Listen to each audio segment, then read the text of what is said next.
Okay, I'll look to the clerk to advise when we are streaming.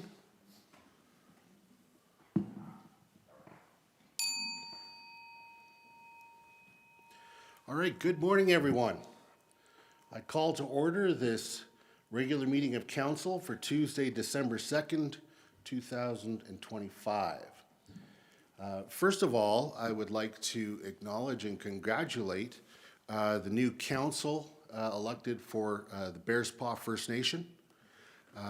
Chief Darcy Dixon, I just found out, I knew he'd been elected for quite a while. This is his 5th consecutive term as chief, and cumulatively, he has been chief now, this will be his 25th year.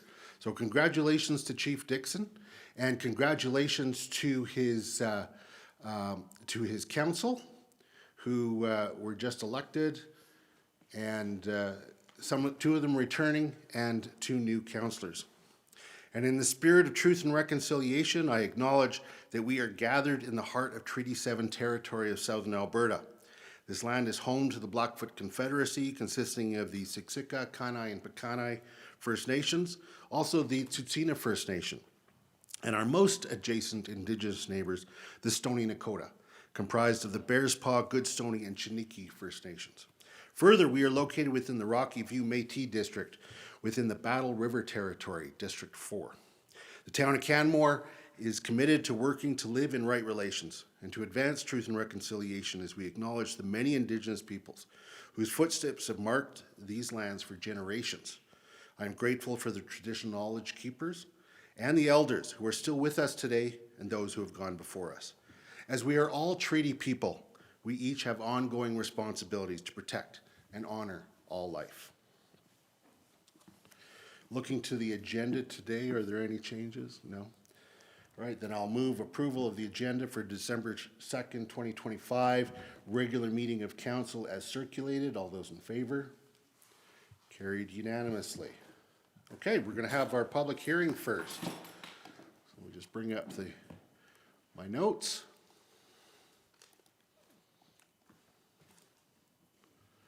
All right, I call to order the public hearing of Bylaw 2025-08. The purpose of this bylaw is to amend the land use bylaw to create a Canmore Creek Chalets direct control district. The public hearing will proceed as follows. After I provide this introduction, administration will make a presentation to set a context for the hearing. Council will have opportunity to ask questions of administration after their presentation. The applicant will then make a presentation regarding the subject matter of today's hearing. Council will then have opportunity to ask questions of the applicant after their presentation. Then I will invite members of the public to speak. There will be an opportunity for council to ask questions of clarification after each speaker presents. Once anyone present who wishes to speak has done so, the municipal clerk will provide the names who provided written submissions. Then council will again have opportunity to ask questions of administration before the public hearing is closed. And so with that, let's move to the administration's presentation. Mr. Gravel, welcome. Good morning. Good morning.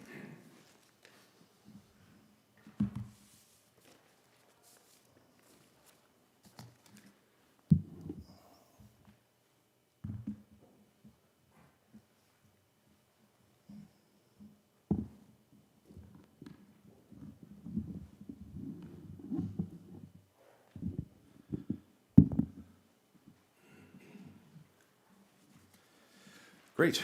Good morning, Your Worship, members of council. Allow me to provide a brief overview of Bylaw 2025-08 for today's public hearing. The bylaw proposes to change the land use district that governs 111 Three Sisters Drive from the R2A residential low-density district to a direct control district, named the Canmore Creek Chalets Direct Control District. If approved, the rezoning would enable the development of 5 townhouse units, one of which could include an accessory dwelling unit, and a 4-level common amenity housing building with a 5-bedroom unit on each level. Thanks to the amendment by council at first reading, administration fully supports the application as it is consistent with the town's municipal development plan. I'm fairly certain everybody in the room knows where the site is located, but just in case and for a little geographical context to start the morning, there it is up on the screen.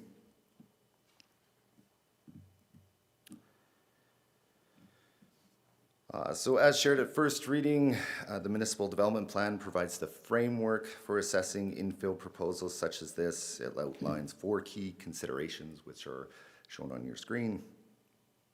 The new development is in context with or provides an appropriate transition from existing development. There's access to adequate utility services and infrastructure that can support the development. Amenities and services that support the development are or will be provided nearby, and the new development contributes to the supply of needed market housing or affordable housing.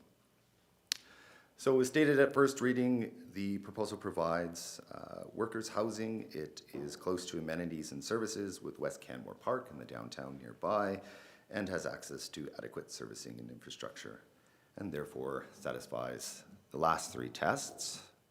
In regards to the first test, with respect to context and transition, the development regulations in the proposed DC district result in a built form that generally aligns with the zoning context for the neighborhood. It's comparable to the R3 district in terms of development potential, and the site offers appropriate transition from adjacent development. The image on the slide demonstrates the zoning context. You can see the differing land uses.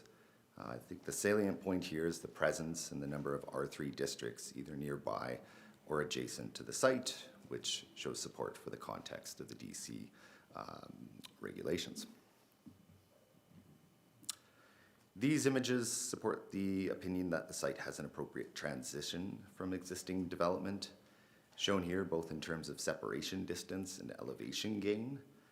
The salient point here, by the way, salient point is the phrase of the day for anybody wondering, is that there's an appropriate transition that supports the proposed scale, height, setbacks, and density of the project. Mr. Gravel, if I might interrupt for a second. Councillor Graham?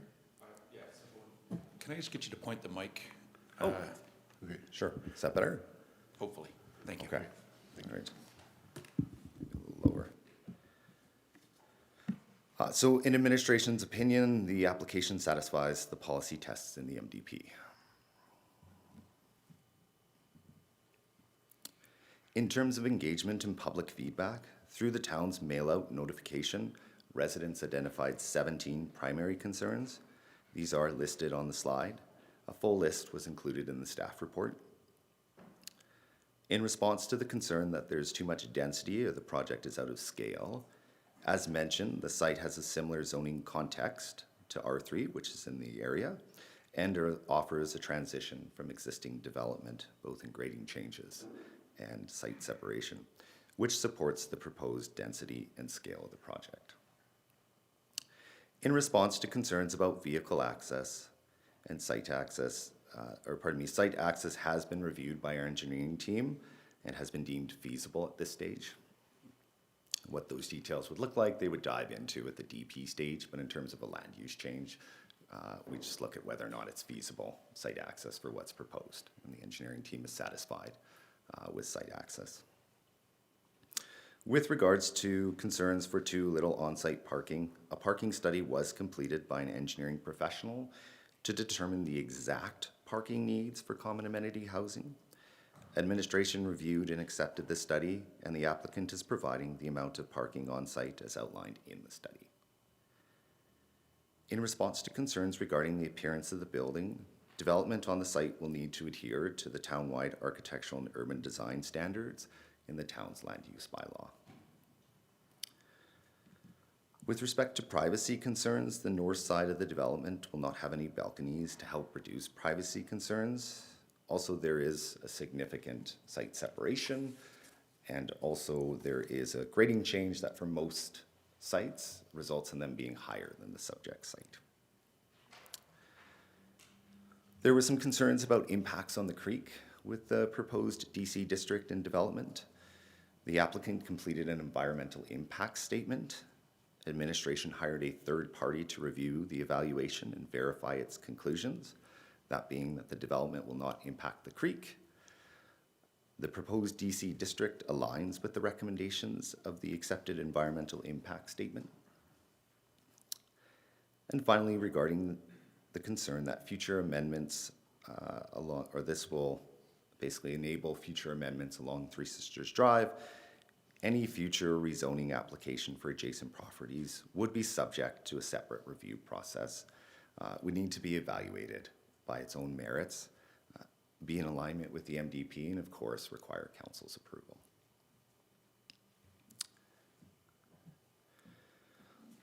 Moving on, as I'm sure this will come up today, I'll touch briefly on the financial contribution that the town will require of the developer for off-site improvements.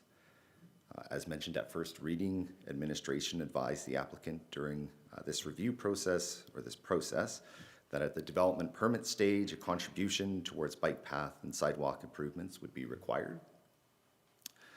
The applicant objected to this requirement, citing financial impacts.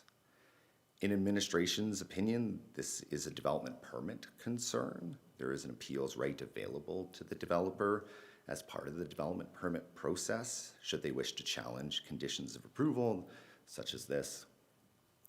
And of course, in this case, whether or not the municipality has the authority to ask for this, and so on and so forth, that would be reviewable. Dealing with this item at this stage is a bit irregular.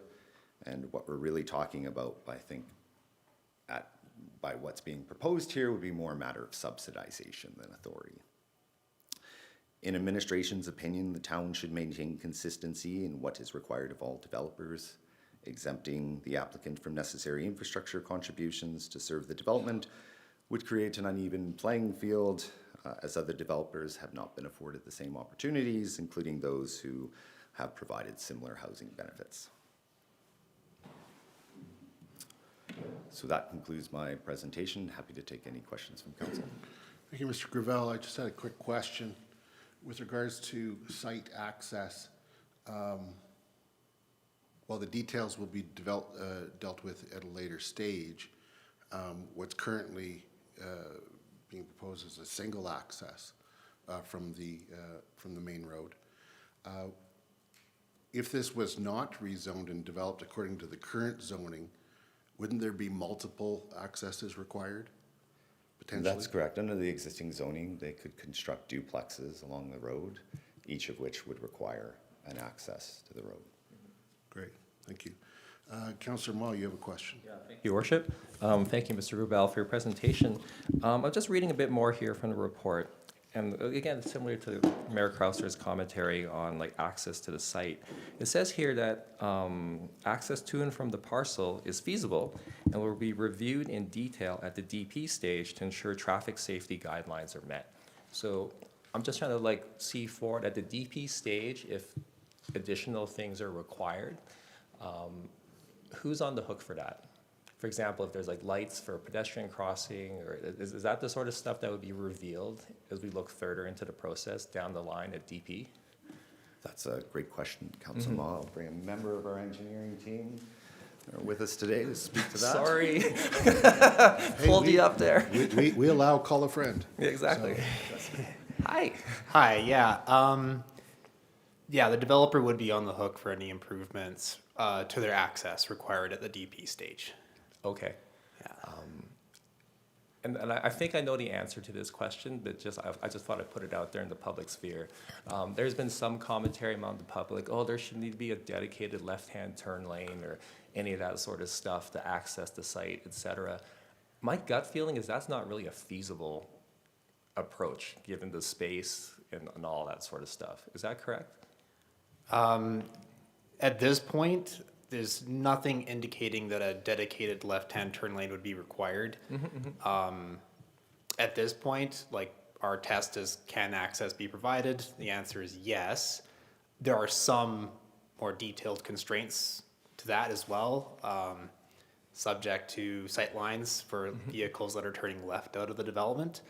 But these are all relatively simple engineering mitigations that shouldn't require significant alterations to the roadway. Okay. Yeah. All right, thank you.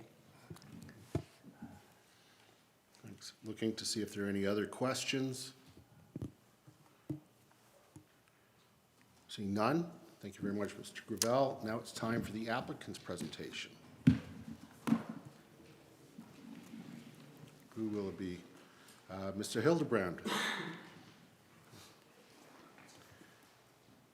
welcome. Good morning. Take your time setting up there, and whenever you're ready, the microphone is yours.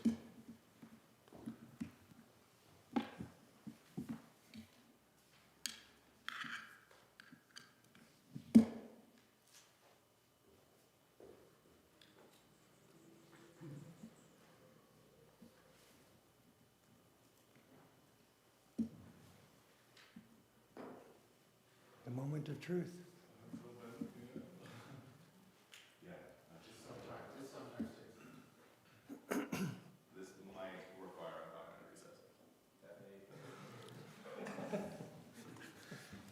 All right, well, let's do that. Let's take a 5-minute recess. We have a technological transition that we need to make here, and so we'll be back as soon as we're ready.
All right, we're back. Thank you, everyone, for your patience. And now we'll have the presentation from the applicant. Mr. Hildebrand, thank you for your patience, and whenever you're ready, the microphone's yours. Thank you. Good morning, Mayor and Councillors. I hope that wasn't eat into my 10 minutes that administration has allowed me to present.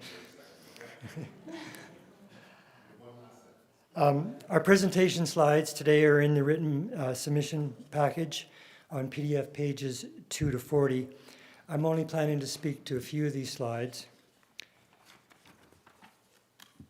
On page 5 of the written submission, slide number 4, there are 5 key points excuse me, that I would like to present to you today. The first is the neighbors' objections. The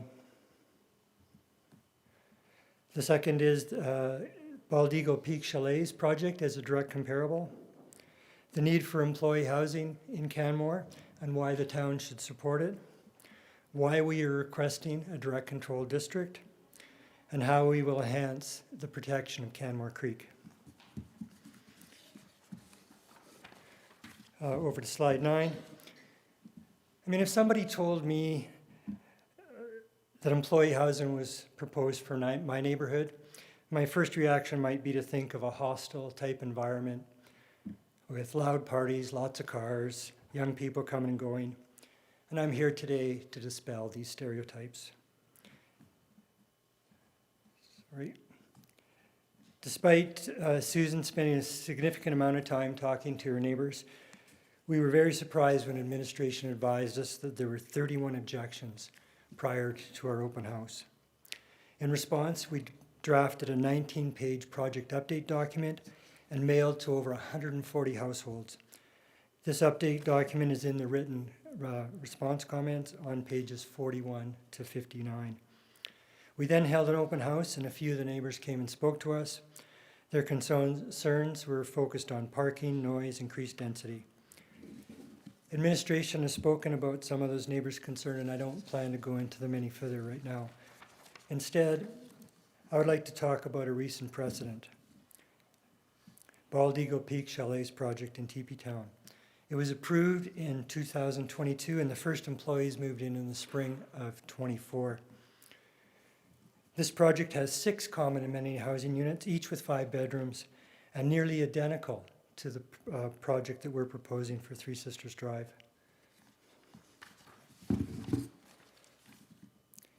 After we received approval from administration and the Canmore Planning Commission, 13 neighbors appealed to the SDAB.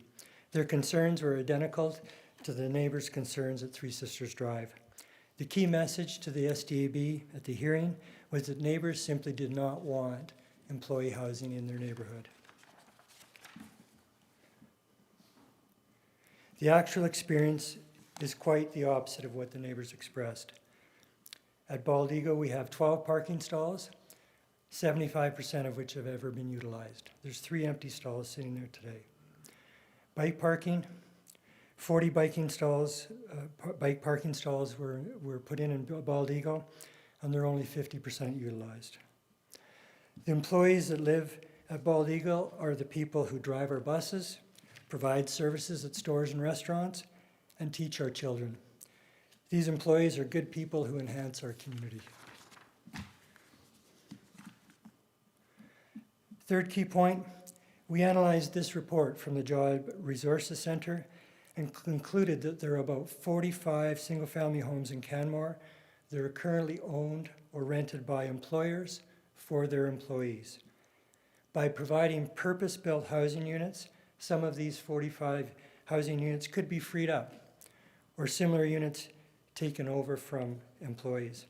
As a realtor, I see employers buying up residential housing to be used for employees, which could be used for families.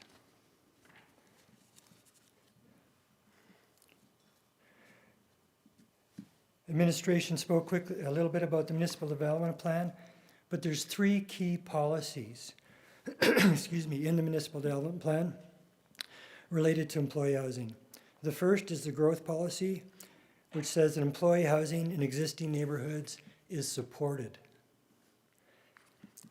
The second policy Employee housing should be integrated into existing neighborhoods with preference given to locations like Three Sisters Drive. And thirdly, the town should cooperate with developers who are trying to find innovative solutions for housing for employees. And we submit that this project is an innovative solution. We submit to you here today that you'd be hard-pressed to find a project that doesn't have better alignment with your policies than Canmore Creek Chalets. Fourth key point, why direct control? Excuse me. We initially applied to the town in April of 2024 for approval under the current R2A zoning for a 5 meter creek setback variance. Administration interpreted the land use bylaw such that 5 townhomes would be considered to be one residential building larger than 325 square meters, and therefore under the current zoning, approval was not possible. While a commercial, a mixed use, or a smaller residential building could be granted a 5 meter creek setback variance by administration, our proposed multifamily project could not. Considering that without a 5 meter creek setback variance, this parcel of land is undevelopable, our only option was to seek direct control. And if we compare the current zoning to that proposed under this bylaw, there are 3 variances in green fault that we submit could have been granted by administration or by the Canmore Planning Commission. These types of variances are common, and with the development of affordable housing, surely would have been granted, similar to our TP Town project. The creek setback variance in red was the stickler, red font. So to be clear, as applicants, we did not want a direct control district. The key point is that what we are asking you to approve here today is not materially different than what could have been approved under the current R2A zoning. Fifth point, let's talk about the creek and setbacks. The current blanket 20 meter creek setback in the land use bylaw stems directly from this provincial guideline, stepping back from the water. The guideline articulates that riparian areas or creek banks can be environmentally sensitive and should be protected. This is the green area noted in the slide. The grass filter strip, as it's called, shown in yellow, can help filter water before it enters the riparian area and should also be protected to some extent. However, not every development is required to have a 20 meter creek setback. There are many, excuse me, there are many precedents in Canmore where the creek setback is as low as 2.5 meters. Each application needs to be studied individually. A comprehensive environmental impact assessment was completed for this site, and we will implement every one of their recommendations to enhance the protection of the creek. So for the proposed development, the green highlighted area is the creek bank, which is almost entirely off property. There will be no development in this area. For the grass filter strip area in yellow, all of the existing development will be removed. Post-development, the grass filter strip will be restored to a grassy area with no hard surfaces allowed. The key point is that if the proposed 15 meter creek set variance is not granted and redevelopment did occur with a 20 meter creek setback, the grass filter area would simply be 5 meters wider. And this additional area would not provide any additional enhancement or protection for the creek. I would now like to ask my co-applicant, Sue Shellyan, to provide her thoughts to you.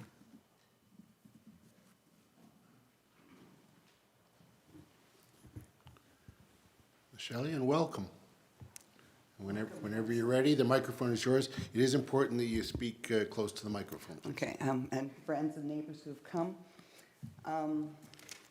Yes, our family has lived on this property for 3 generations, and you can see we have to develop because the house is 80 years old.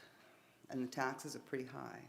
If you could just point, I'm sorry, if you could just point to, And so we want to give back to the community by developing some employee housing. I'd like to, you can read the slide, but I'd like to give you my personal input on this.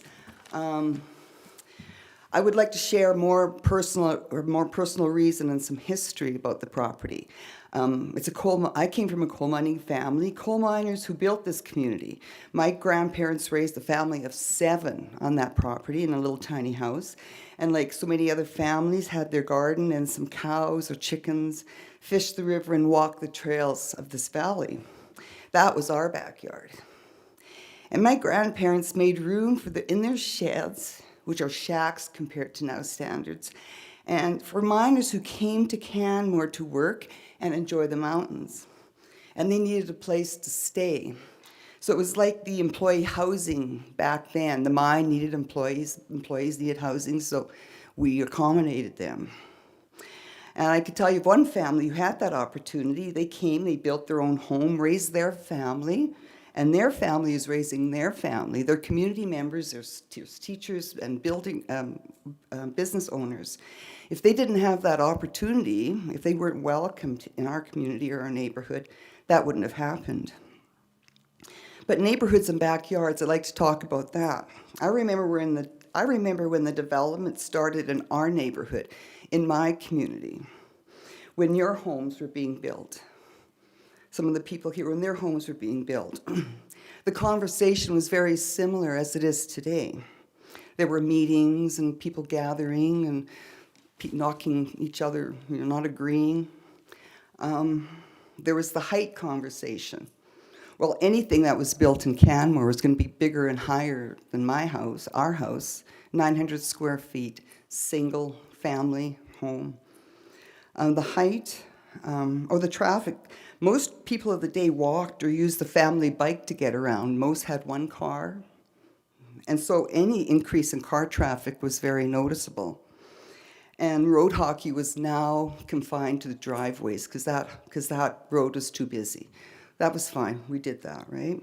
Environment. Of course, there's a environmental impact. Maybe the studies weren't done like that are being done now. But I know that our favorite walking trails were gone or were private property. The local sledding hill was shut down. We had to go find another sledding hill. So it was my environment. I know. And who will live there? Oh, no one really knew. Maybe undesirable people that didn't work. We don't know. But they were coming into our community, building these big houses and making this impact. But maybe not. And it's people that are concerned now. They're working, they're living, they're contributing, their families grew up here. And so that's the personal part of why we have to develop. I mean, the house is small, taxes are unaffordable, it's not a safe house to live in. I've seen the inside of the walls, I've been up in the attic. Something's got to come down, the house has got to come down. And that's my say about what I would like to tell the council and the guests today. great, thank you very much. Now, before you go very far, I just want to make sure that there's an opportunity for any questions by council. So I will ask council now. Councillor Murray. Thank you, Your Worship, and thank you, Mr. Hildebrand, Ms. Schelling, for your presentations here today. I'm curious about the proposed ownership model for this. So, would you still maintain ownership of the land and be essentially owners of this townhouse complex, landlords for this new building, or what's the idea there? This will be a standard condominium. There will be 9 units, one for each of the employee housing units and one for each of the townhomes. One of the townhomes will be Sue and Gord's future home with an ADU, which will help them financially. Each of the employee housing units will have one title. We will sell or lease them to employers for their employees. So I do appreciate your indulgence in answering the question. I do want to note that how the property is owned is actually an irrelevant concern for our decision today. Yeah. Do you have any other questions? No. Great, thank you. Councillor Marin. Yeah, thank you very much for your presentation. I just want to get a better sense of density. So you've got 5 bedrooms in each of the common amenity units. Is there a proposal or something for, and I know bylaws is not part of the decision, but just so I can understand how many people are kind of coming and going from that building? Any sort of proposal as to how many people would live in each of those bedrooms within those units? And maybe based on what you've done in your past project, Mr. Hildebrand, I'm just trying to get a sense of how many people we're talking about. The condominium bylaws will restrict each bedroom to 2 people. Okay. At our Bald Eagle Peaks project, we had 30 bedrooms, and when the employers moved their employees in, some elected to have single bedrooms, some elected to have 2 beds. So the maximum at Bald Eagle would be 45 people in those 6 bedrooms. So I think to answer your question, experience is 1.5 people per bedroom. Okay, perfect. Thank you. That's what I was looking for. Thanks very much. Okay. Thank you. Councillor Graham. Thank you, Your Worship. Thank you. At first reading, Council struck out the offsite bylaw request that you had made. But I wanted to give you an opportunity to speak to that if you desired. You didn't speak to it in your presentation, but yeah, I was curious. Yeah, I mean, it's a complicated matter, and it's not before us here today. I would need at least 10 or 15 minutes to go through it properly. The highlights is that if a $50,000 per unit development fee is imposed on it, it will probably make this affordable housing uneconomic for us to develop. So it's a very serious issue for us, and quite frankly, our legal advice is that the town does not have the authority to do what they're proposing to do. So we'll address that at the next stage of our approval process. Thank you very much. Thank you. Any other questions? Councillor Mah. Thank you for your presentation, and thank you, Ms. Shellian, for being here. I'm taking a look at the submission that was put here, and I'm just trying to understand, there's a discrepancy in the max building heights, because in one report, I'm hearing a number of like 11 point something, and then here I'm also seeing a number more like 10.5 and 10.7. Is that discrepancy, I'm just trying to understand, are we talking solar panels, are we talking some sort of adjunct thing going on, and what's the actual height that is being applied for? The proposed height for the 2 buildings are the 10.7 and the 10.5. When we spoke with our solar designer, they advised us that with a little bit steeper pitched roof, we could get more efficiency from solar panels, and that's why we put the 11.3 in. I can tell you here today that our intent is not to utilize that. We believe that we can have a good solar project with the max height of 10.7 and 10.3. Oh, okay, 10.5 thank you and for 10.7. clarifying that, because it was just 2 different Yeah. reports, 2 different numbers. Another question too, this is about the data you bring forth from the Bald Eagle Peak Chalets. And in terms of the parking capacities, I think we're talking like not full utilization. When those numbers were taken for that study, Mr. Hildebrand, was it fully occupied, the Bald Eagle Peak Chalets on the employee side? Yeah, the employee housing was fully occupied. Sure, okay. Right? And the 12 parking stalls are just for those 6 employee housing units. Each of the townhomes has their own garage parking and their own driveway parking. Okay. And so that density is the same density that we're asking for at Three Sisters Drive. Yeah. And I just, maybe to go beyond your question a little Sure. bit. When people say, how can you have 7.5 people and only 2 parking stalls? How does that possibly make sense? And so we did a very comprehensive study, and we looked at every employee housing project in the Bow Valley, and we were surprised to learn that only 10 to 15% of employees in these projects have a car. And that's exactly what's proven at TP Town. And with the TP Town project, was that data over like 4 seasons, like a full year? It's been 20 months Okay. since we've had people in there, so not quite 2 years. Okay, thank you. Thank you. Any other questions? I don't see any, so thank you very much. Great. Okay, so,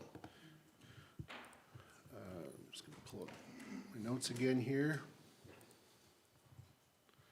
Okay, so this brings us to the public verbal submission portion of our hearing today. Council would like to hear from everyone who wishes to speak today. In that spirit, we will be enforcing a 5-minute time limit on presentations, not including time for questions from council. We'll be using a countdown timer to help us stay on track. It will be reduced to 5. If you plan to speak, you should be aware that you will appear on live web streaming of this hearing, and the web stream recording is published online. While you are speaking, we ask that you direct your comments to council and limit your comments to the subject of the public hearing. Council will be given an opportunity to ask questions of clarification after each presenter has finished speaking. We ask that speakers and members of the gallery join council in supporting the rights of everyone to be treated with dignity, fairness, and respect. That includes not responding with either cheering or admonishing, as such will impact the feeling of safety of others who may wish to speak either for or against. As chair, I will intervene if necessary to uphold these principles.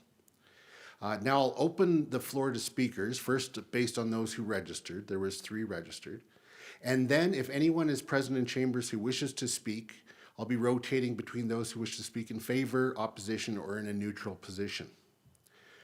So turning first then, I'm going to call up the registered speakers in the order that they were registered, and I will first call upon Doug Evans.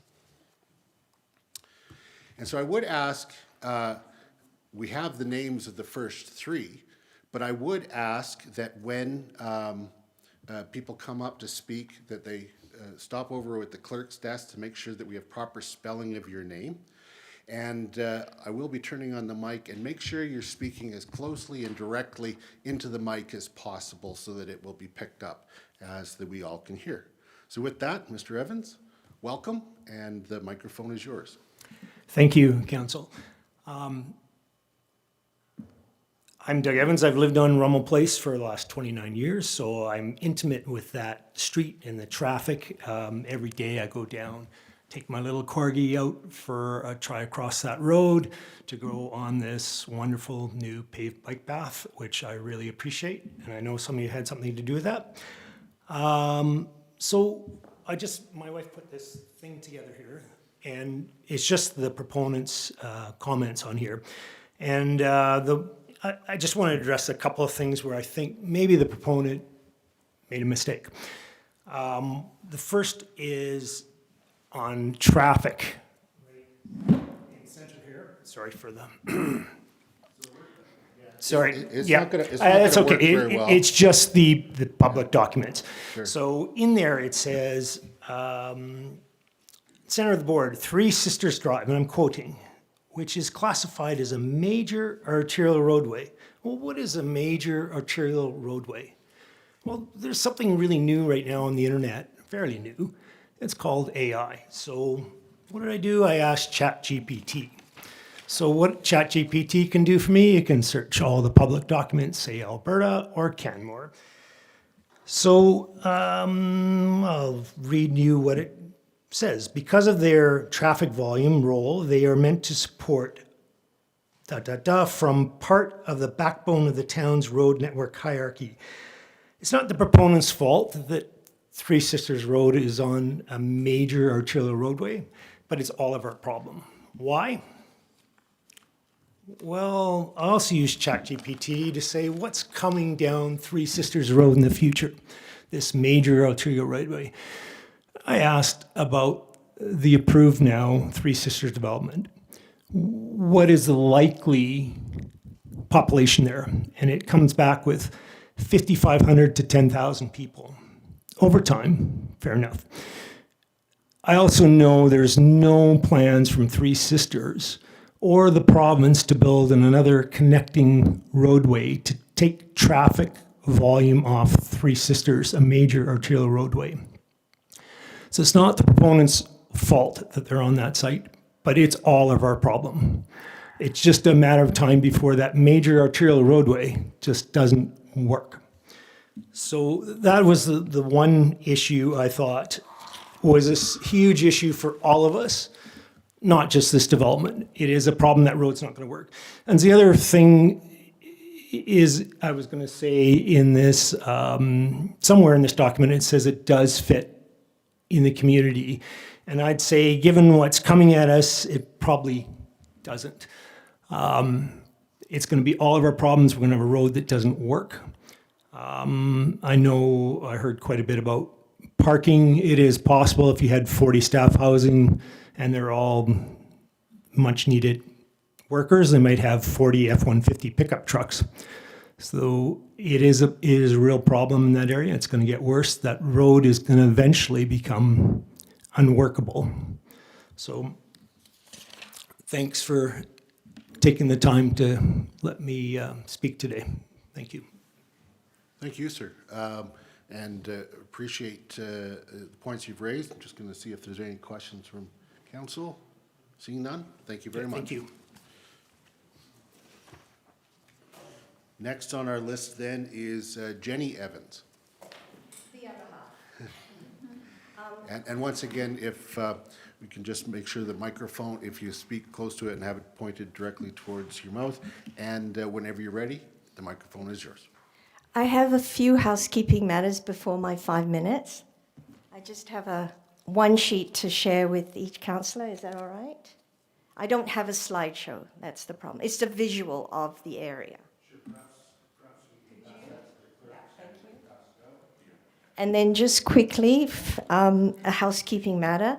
For the public records, I wanted to note that my letter of concern, which was emailed to the municipal clerk on Friday, November 28 at 7:30 a.m., was not recorded or included in the agenda for this public hearing for distribution and review by both the council members and the public prior to this public hearing. I have a full copy here, which I will submit now. My question is, if my letter of concern was not published, were there any other letters of concern not published and distributed? As I noticed, the majority of the letters received and published were letters of support for staff housing in general, but not recognizing the unique location of this block. So just in response to that, before your submission. Thank you. We're actually open for submissions until the start of the hearing. And so not all written submissions will be in the pre-published note. They will get noted in the final minutes. Okay. And that is the official record. Good. With regards to submissions not being received, typically, like yourself, people will notice if theirs have not been received, and we very seldom, in fact, I haven't heard of any saying that their submission was not received. I think it was because yours was 29 megabytes that it didn't make it through to the email. And so I'm glad that you caught it and that we were able to pass it along.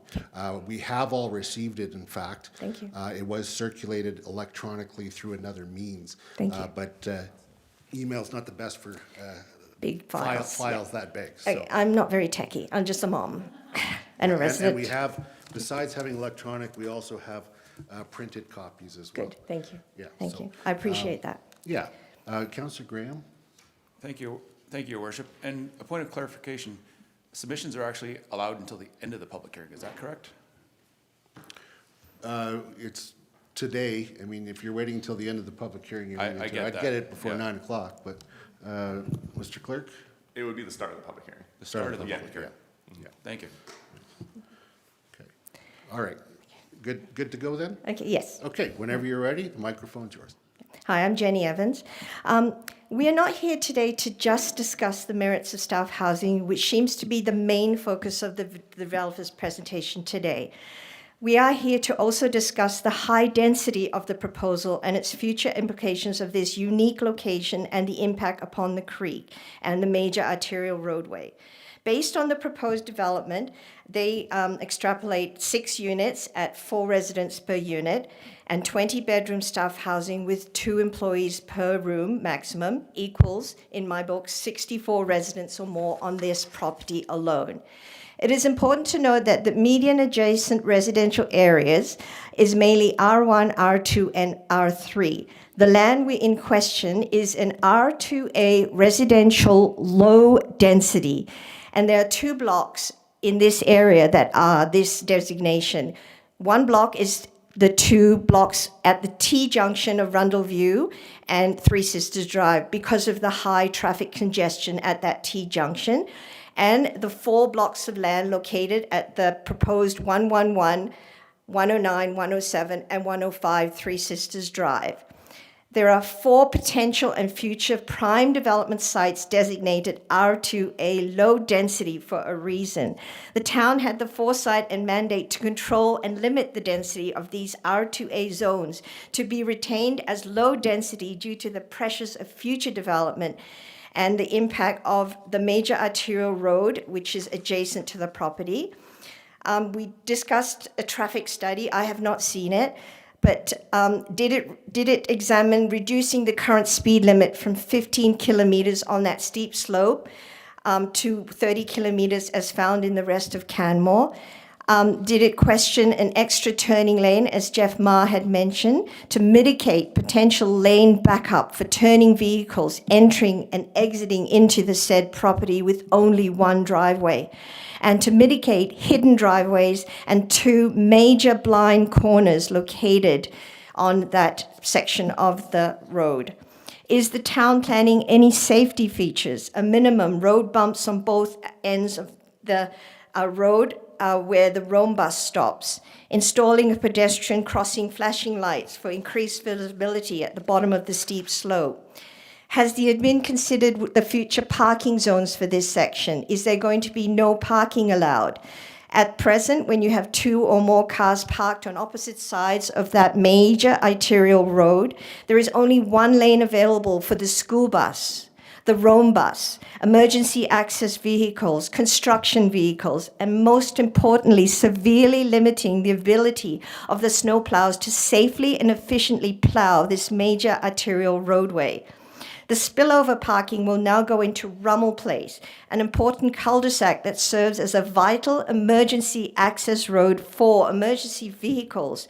With vehicles parked on both sides of Rummel Place, the snowplow cannot access or turn around at the top of the cul-de-sac.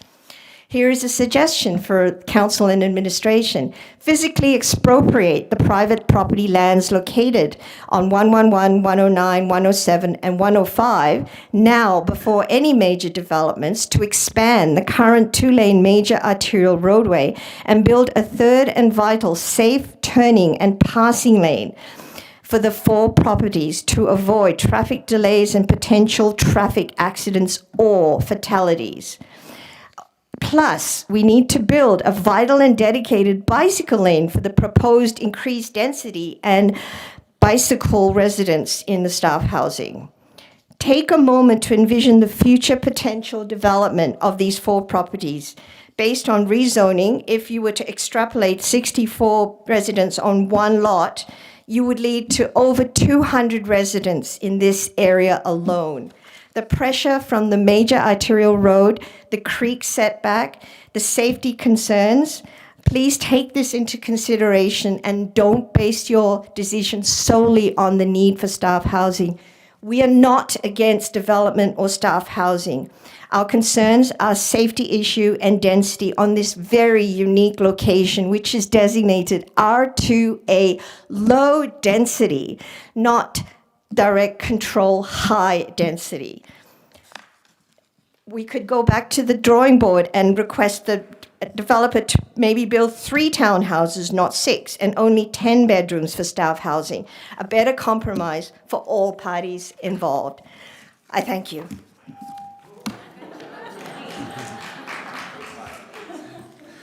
I expect that the I expect that the clapping was because you timed it so perfectly. And that. Well, that- this that morning raised- when that I raised- was exiting my Rummel place, there were 7 lorries blocking the pedestrian crossing. The Rome bus had to squeeze through. I have a video, which unfortunately, again, like my letter, cannot be shown. But I have sent it to Jeff Ma, and he can gladly share it with you. It Ms. was Evans? utter chaos. I'm Ms. sorry. Evans? Yeah, Sorry. I was just noting that the clapping was because you had finished on time. I didn't ask a question. I'm sorry. Yeah. I'm very nervous. Yeah, and that's understandable. Don't be nervous. We're pretty gentle here. Just looking to council to see if there are any questions. I do not see any, so thank you very much for being here and sharing your perspective.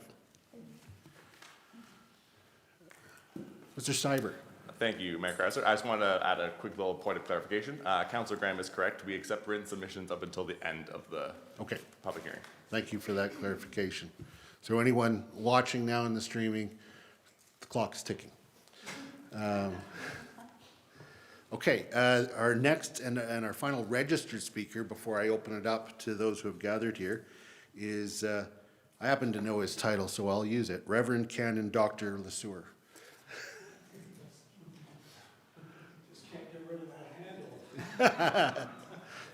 Welcome, good morning, and whenever you are ready, the microphone is yours. Sure. Good morning, Your Worship, councillors. Thank you. My name is Richard Lesueur. I'm a full-time resident at Prospect, adjacent to the subject property. I've been involved in the assembly of land parcels in West Calgary in what became a 2.5-year process of engagement with the local community, and which various iterations were rendered that in the end received favorable approval for a land use redesignation. In contrast, the first public notice of this development was issued by the town in February of this year, and the public was given 4 weeks by March 10th to respond.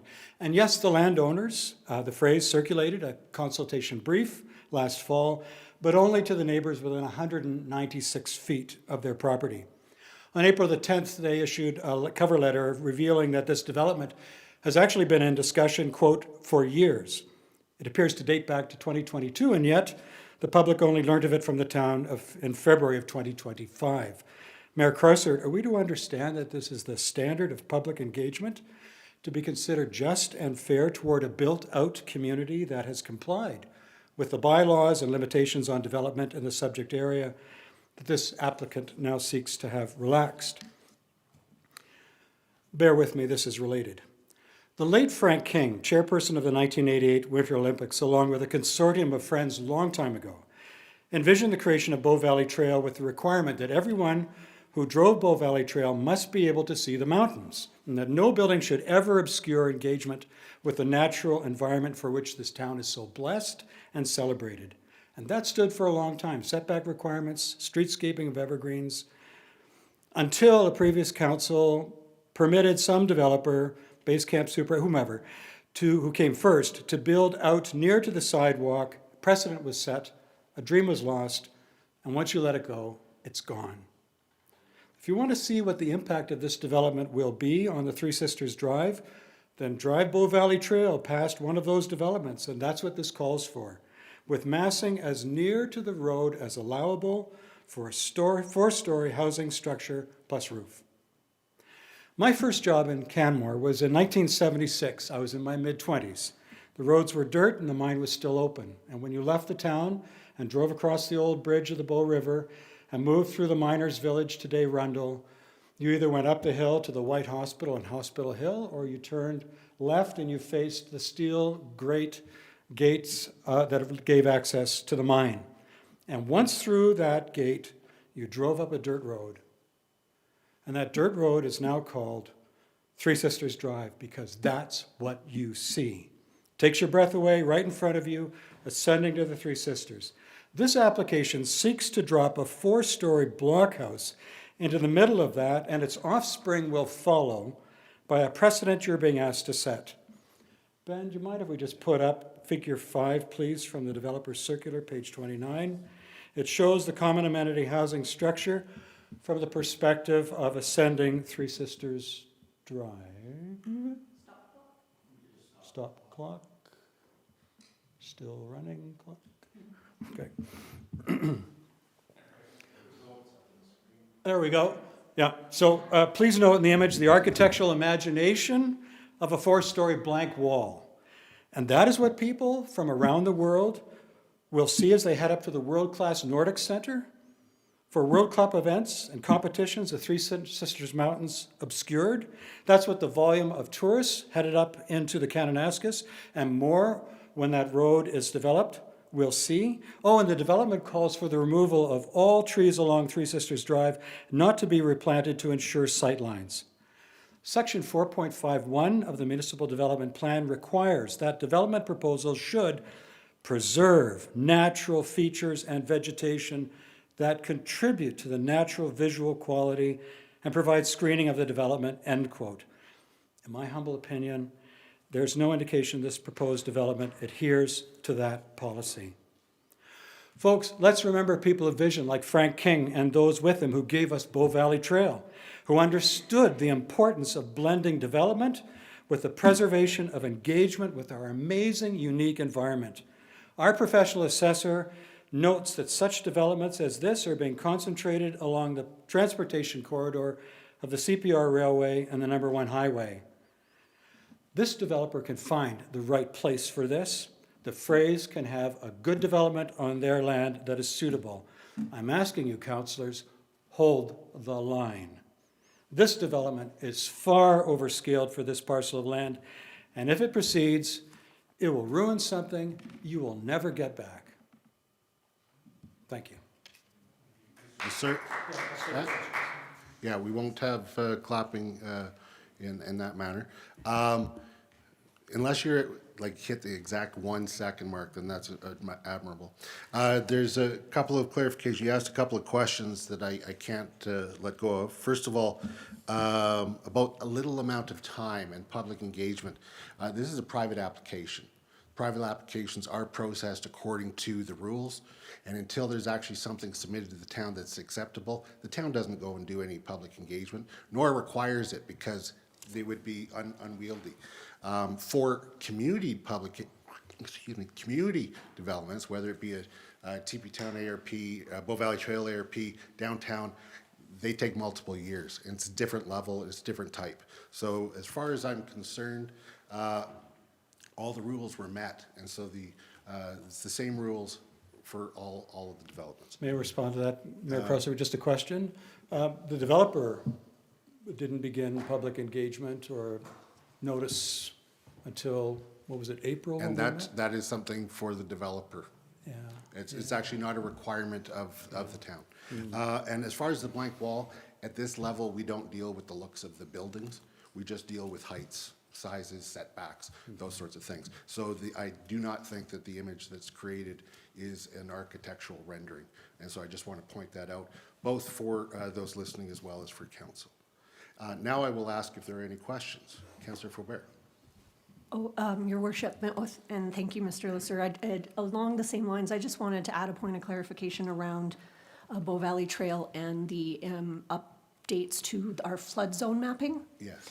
And as a result of the updates to our flood zone, the buildings along Bow Valley Trail need to be placed differently and appear at a higher elevation.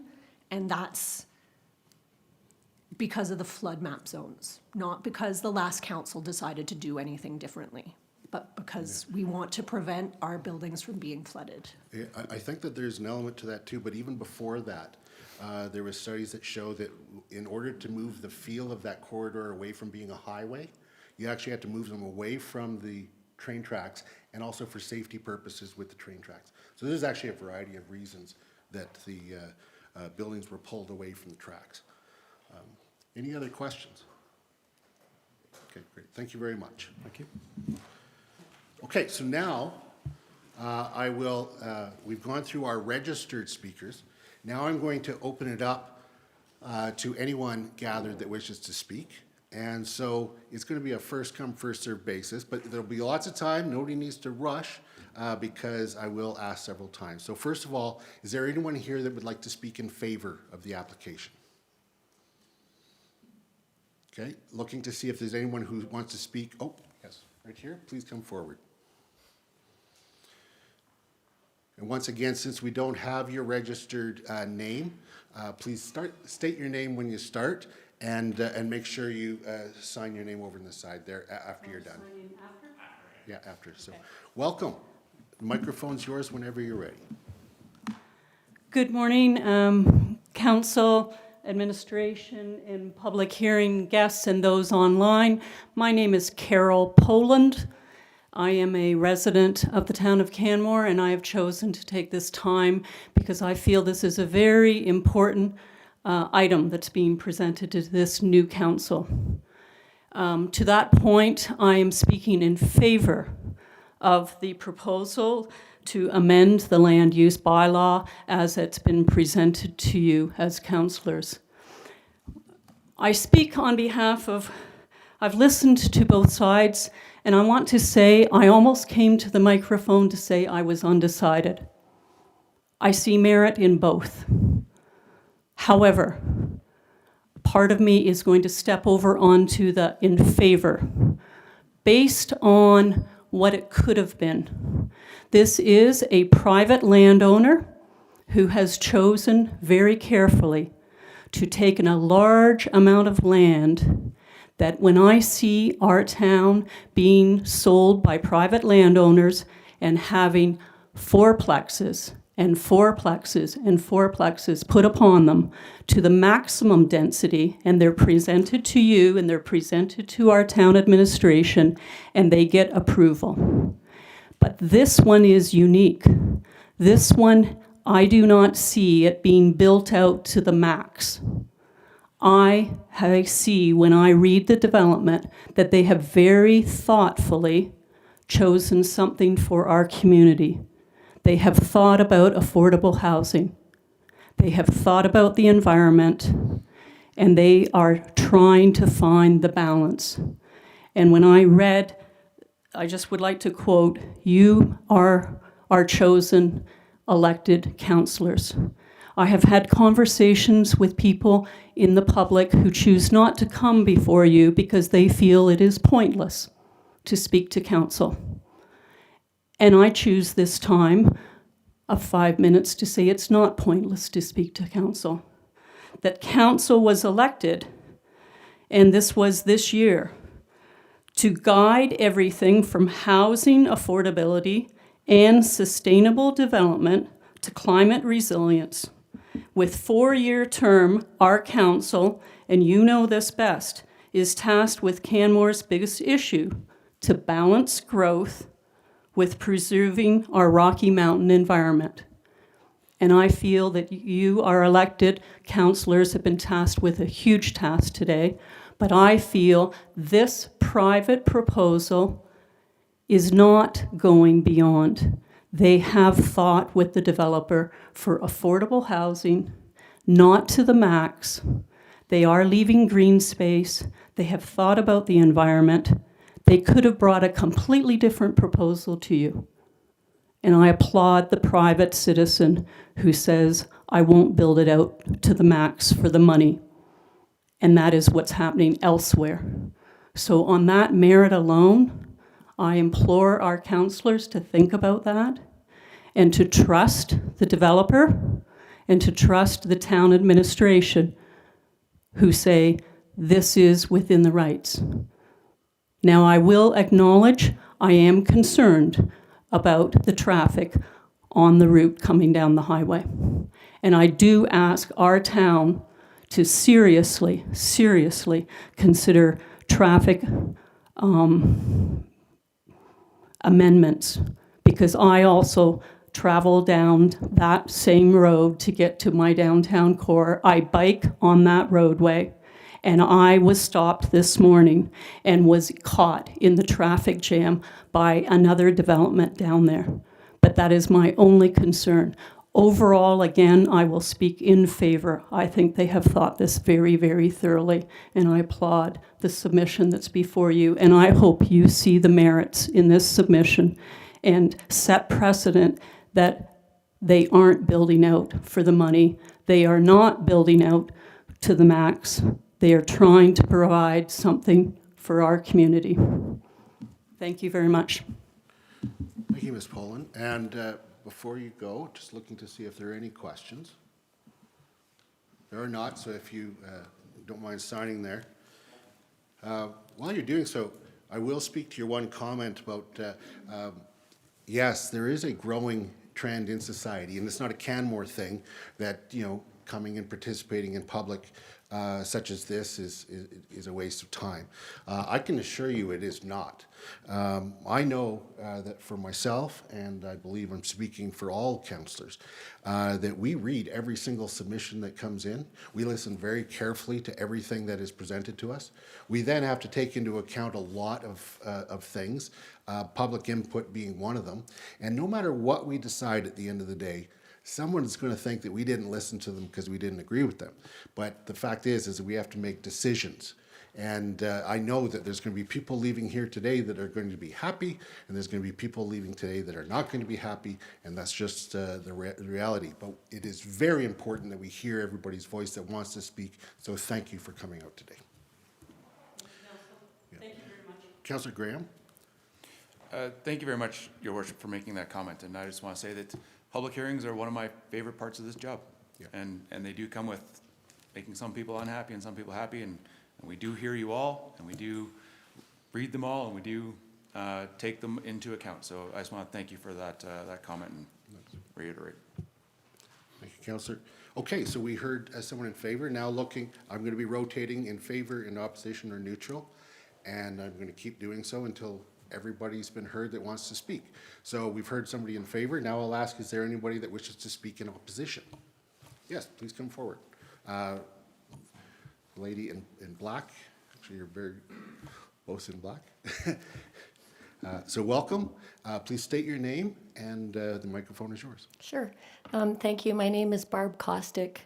I'm a speech pathologist by training, so I am a citizen who serves this town, just like people have mentioned earlier. And I acknowledge the need for affordable housing in town. I have colleagues in my profession that have come to town to serve in our profession, and they've needed that. So I definitely don't dispute that. I do want to say I am against this project. I live on Rummel Place, and just, looking at the developer's renderings of this project, it does seem like it fits when you're on Three Sisters Drive. Living on Rummel Place, I see the other side. I see the backyard, which is Canmore Creek, and it's an entirely different story. I don't know how many of you, Your Worship and councillors today, have had a chance, I hope, to go check out the creek and the trails so that you have a better concept of what we're discussing here today. I heard the developer, I guess, say that a comparable area was Teepee Town for this kind of change in zoning. And I would say that Canmore Creek is not Teepee Town. I don't think that's a good comparable at all. Which poses the question, do we want Canmore Creek to become Teepee Town? I say no. And I have a question about this process. So the developer mentioned that this is just a single site that has applied for a change in zoning. So it's, I guess, a site redevelopment. I think it does set the precedent for future sites, each to come forward and ask for this same change in zoning. So at what point does a site redevelopment become an area redevelopment without an area redevelopment plan? So I see this as becoming an area redevelopment without the plan. So I would like to request that we pause this change in zoning and we take a measured and thoughtful approach to this, and we decide what is our plan for Canmore Creek. Do we want to change it? And let's have due process and follow an area redevelopment plan. And let's call it what it is, similar to what the developer wants to call this development. let's call it Canmore Creek Area Redevelopment Plan. Thank you. Thank you for your sharing your perspective today. Just to answer the process question, it is open to private owners to apply for a change of zoning for their area, and that's what we're focused on today. There are several different layers of plans. The municipal development plan sets out the strategy for the whole town. And as was spoken to earlier by administration, that's one of the items that they look to see if it's aligned, and they had indicated that it was. Typically, for an area redevelopment plan, you'd need something much larger, and is just not at that stage. But thank you very much for your comments, and I hear what your request is around a pause and to reconsider. Thank you. Any other questions? I don't see any other questions. Thank you very much. Is there anyone that wishes to speak in a neutral position? Yes, please come forward.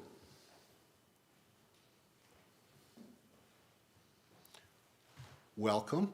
And a couple of things to start. Yes, the microphone can point towards your mouth, and if you could state your name, and then whenever you're ready, the microphone is yours. Thank you very much. My name is Jane Sullivan. I agree with that a lot of what's been said today. I agree that a lot of thought has been put into this development. I came here 39 years ago into the valley, one of those people that needed staff accommodation and appreciated it when I received it. So I do not, that is not I don't have an issue with that. My issue is that road. I live on Three Sisters Drive, and I probably 5 times a summer see someone on a motorcycle doing a wheelie passing a car. It is hazardous, it's dangerous, and I think by putting this amount of increased volume of potential traffic and the access, where the access will come out on Three Sisters Drive, is hazardous. And I think that I am neutral. I would like to see a great development go into that space that will meet the community's needs. However, and I think it was the Dr. Reverend Priest fellow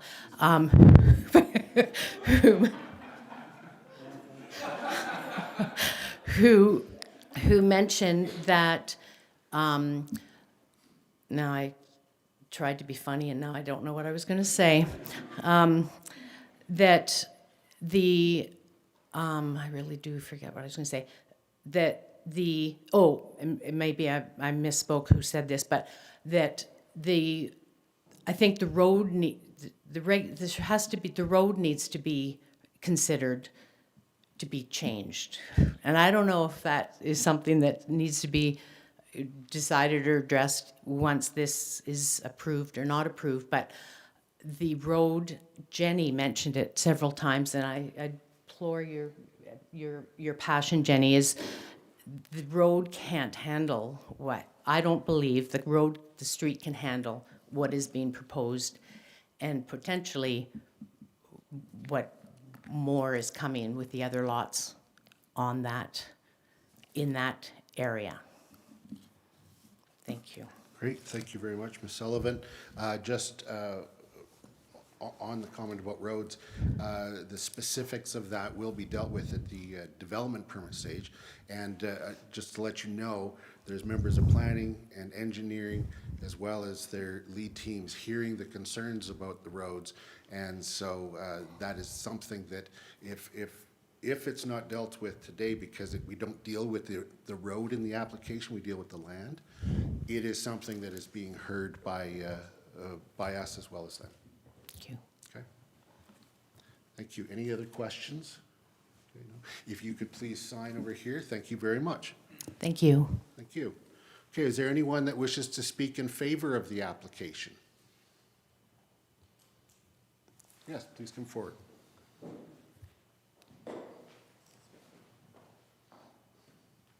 Good morning and welcome. Thank you. Please, yes, when Good you speak morning. into the mic, start with your name, and whenever you're ready, go ahead. Thank you. My name is Doreen Saunderson, and I'm a full-time resident of the town of Canmore. I've listened to the objections. I'm here, as indicated, to speak in support of this development, and specifically the proposal that is before council today, which, to be clear, is to grant the direct control districting to allow development to happen within certain parameters. I think it's important that council and everybody remember that that is the issue today. We've heard submissions about the concerns about traffic on Three Sisters Drive. I note that the developer has spent money on a traffic study, and the town engineering department has reviewed that traffic study, and both have assessed that this level of development, this level of density can be sustainable on Three Sisters Drive. We heard from the town engineering department today saying that minimal adaptations might be required, but nothing that would be of significance. So while citizen concerns about traffic flow and volume are real and sincere, I think we have to put some trust in the professionals who are trained to analyze these issues and accept what they have to say. And I also note that that is not the reason why there's an application for direct control with respect to this application. The fact is that this property is currently zoned for some greater density than the single-family residence that is currently on it. And some development will inevitably happen on this property sometime, somehow in the future. The issue before you today is specifically whether direct control should be granted. And the specific reason we've heard direct control is required is to allow for the creek setback to be reduced only a minimal amount, maintaining a creek setback that is still much greater than has been permitted in many locations in the town. So density is an understandable concern to people living in any neighborhood. We've heard from Ms. Shellian that she has lived through significant increase in density around her family home for 3 generations and has lived through those adaptations. Some increase in density on this property is inevitable. So the question today is, will direct control be granted to this developer to allow for the creek setback to be changed so that they can build a project that is intended to be for the good of the community, including much needed community amenity housing that will house necessary employers to keep this community the community we want it to be. I note also that one of the townhouses will include an ADU, which is another form of affordable housing that will be created through this proposal if the direct control approval is granted that is being asked for. We heard comments about the appearance of the building. As Mayor Crowsett has noted, this application is not about final design, and any thing that has been seen so far does not show the final design aesthetics. That will be addressed by the planning department and the developer in future stages of this development. I ask council to grant this approval and not sterilize this property at this time or deprive the opportunity for the community to have this needed and valuable development, but to rather take this opportunity to grant direct control to this developer and property owner who want to do good for the community and allow for integrated employee housing in our community, maintaining the community values and style and culture that we all hold dear and value in Canmore. Thank you. Thank you, Ms. Saunderson. And just looking to council to see if there are any questions.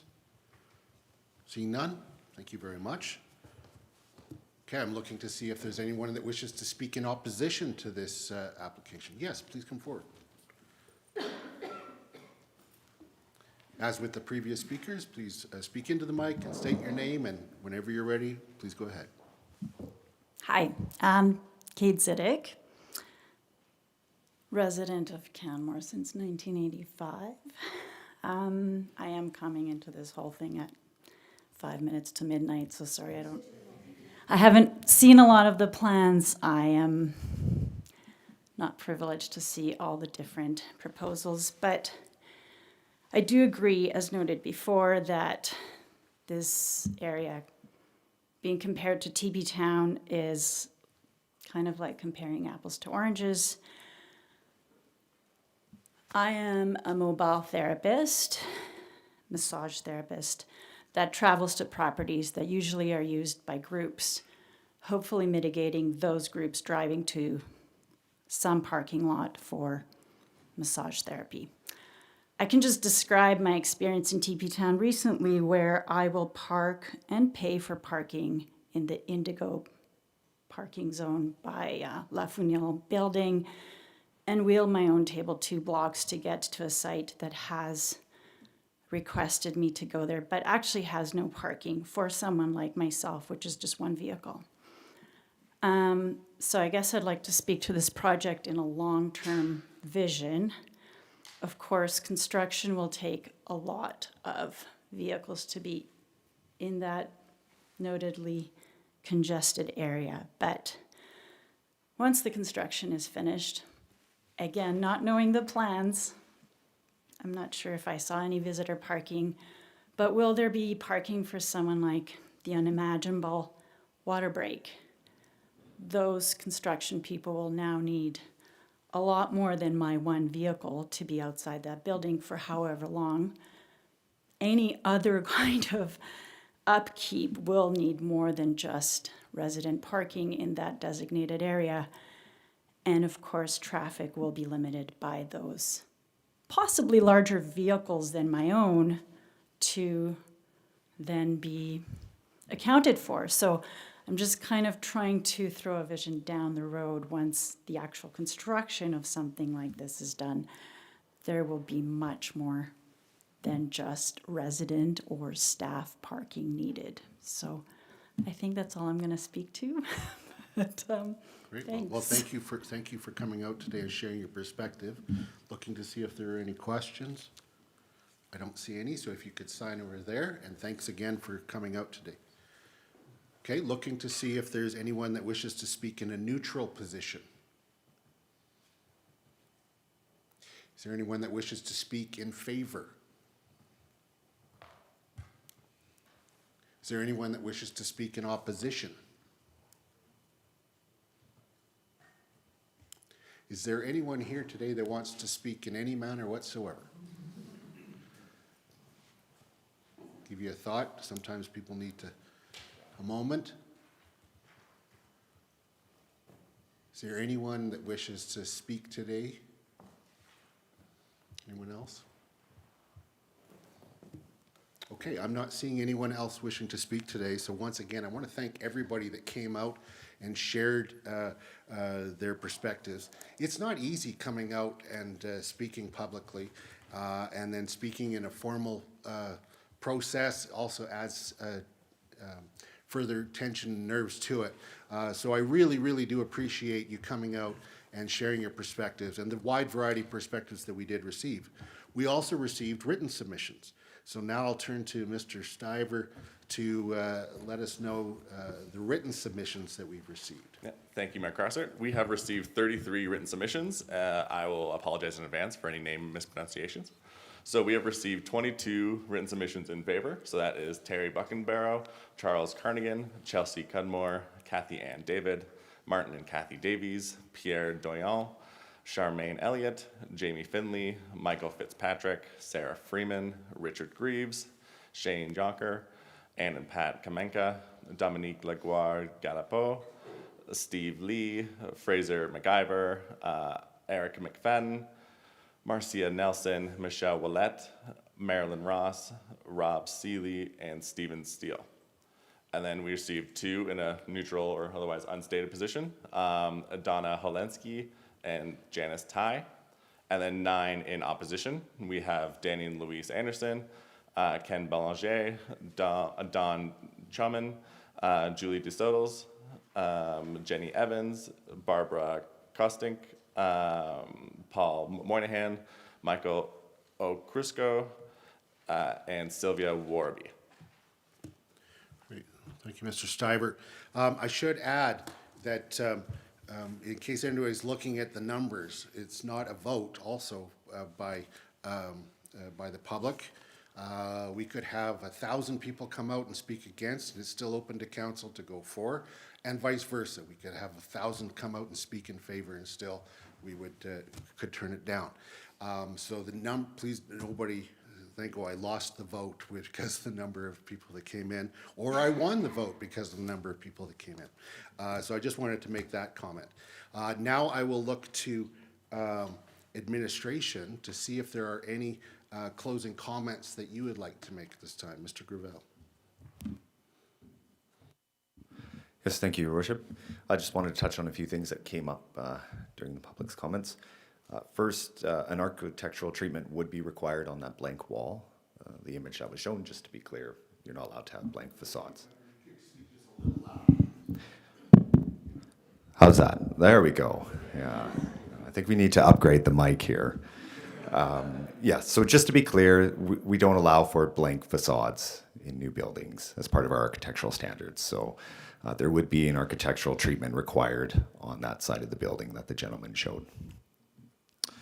I also wanted to point out that the DC district is required for more than just the creek setback. There are differing setbacks in terms of yard setbacks, things like that, that are tailored for the development and based on some site constraints. So the site does narrow as it goes to the north, which does trigger the need for some yard setback adjustments as well. So it's not just the creek setback that's being addressed, nor is there any issue with having a DC district per se. It's just we don't want to automatically approve those. We want to have a good reason for allowing for a DC district. But in this case, administration is supportive of using a DC district. In terms of engagement, we do leave it up to the applicant how they want to engage the public. It's in their best interest to do as much engagement as possible. As the proponent mentioned, they initially started with a mail out and they received some feedback that they residents wanted to see more engagement. And so the proponent responded with an open house, which I think was a good move on their part, but there has been engagement completed by the proponent. And of course, today is an opportunity for engagement as well for the public to have their say. And also there was some concerns expressed about traffic and access. And so I'm going to bring up members of our engineering team, Mr. Kinsey and Mr. Clack. Just for the record, Mr. Clack came up earlier for those who don't know Peter. So they'll just add to that piece about access and also about the financial contribution that's required from the developer, just providing a bit more detail and an opportunity for council to ask any questions on that. So with that, I'll bring up my friends. Before you sit down, Mr. Gravel. Sure. Councillor Graham, if it's not to do with the traffic or the financial contribution, okay, so you'll wait? Okay. Any Sure. questions for Mr. Gravel while he's standing up here? It's not the last opportunity. No. Yep. Okay. In that case, please proceed. Councillor Moss, sorry. Yeah. Thank you, Mr. Gravel, for coming back and talking about the blank facade and saying that it would require some sort of architectural treatment. Could you give me an example of some of what that would mean? I'm just not familiar with what an architectural treatment would be. Sure. Yeah. It's just a general phrase to allow for a different number of solutions. There's no prescribed treatment that they have to do. It just can't be blank. It has to be interesting. So they could add a belly band and they could add some timber elements, things like that, color changes, things that bring it to life more, but there's no prescribed requirements. Like they don't have to have 3 windows and a big beam or something like that. It just needs to look nice in layman's terms. Okay, thank you. Thank you. Now we'll hear from the engineering colleagues. Mr. Kinsey, welcome. Good morning, Mayor and Council. So I'd like to address 2 of the key issues here. One was around the offsite improvements that administration has signaled we would require as a condition of a development permit. So it's not in front of us today as part of the land use, but this would be a condition of development permit approval. Multiple legal opinions prepared by our town solicitor on other development permit applications have concluded that Section 650 of the Municipal Government Act establishes the town's legal authority to require offsite contributions. This would be a requirement that we place on any development, but in this specific case, it's further reinforced by the high proportion of pedestrian and bicycle traffic that is expected as a result of the common amenity housing development. Currently, the only connection for active modes to this property is via a 1 meter wide sidewalk, which is much smaller than current requirements and the current standards. Because this development requires a high proportion of people cycling and walking, as administration, we want to ensure that people living in these units have a safe and comfortable way to get home from work at the end of the day. Off-site requirements have been required of other developments in town, including common amenity housing. And for this reason, we feel it's appropriate to be consistent in our approach. Lastly, in regards to the offsite contributions, in an effort to be reasonable with the developer, we've adjusted the contribution to reflect the bicycle and pedestrian infrastructure on their side of the street along their frontage only. So we're not extending to the nearest connection. It's merely a contribution for their frontage. Any questions on that before I move to traffic and access? Councillor Ma. Thank you, Mr. Kinsey. Quick question. In my initial report, I think the amount for that frontage upgrade for bicycle infrastructure and sidewalk was in the neighborhood of 200K. Is that still the relevant number that we're speaking to, or has it gone down?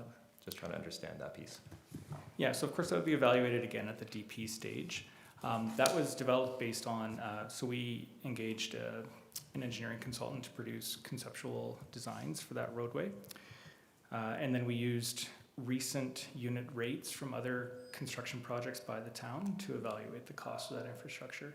It is limited just to the curb and gutter and the concrete for the sidewalk and bike path. There's no other grading or lighting or anything included in that cost. Okay, thank you. And I don't see any other questions, so please proceed. Okay. So we also heard a number of concerns about traffic along Three Sisters Drive. And some were in reference to future development in the Three Sisters area. I want to acknowledge those concerns, and these are things that are front of mind for administration.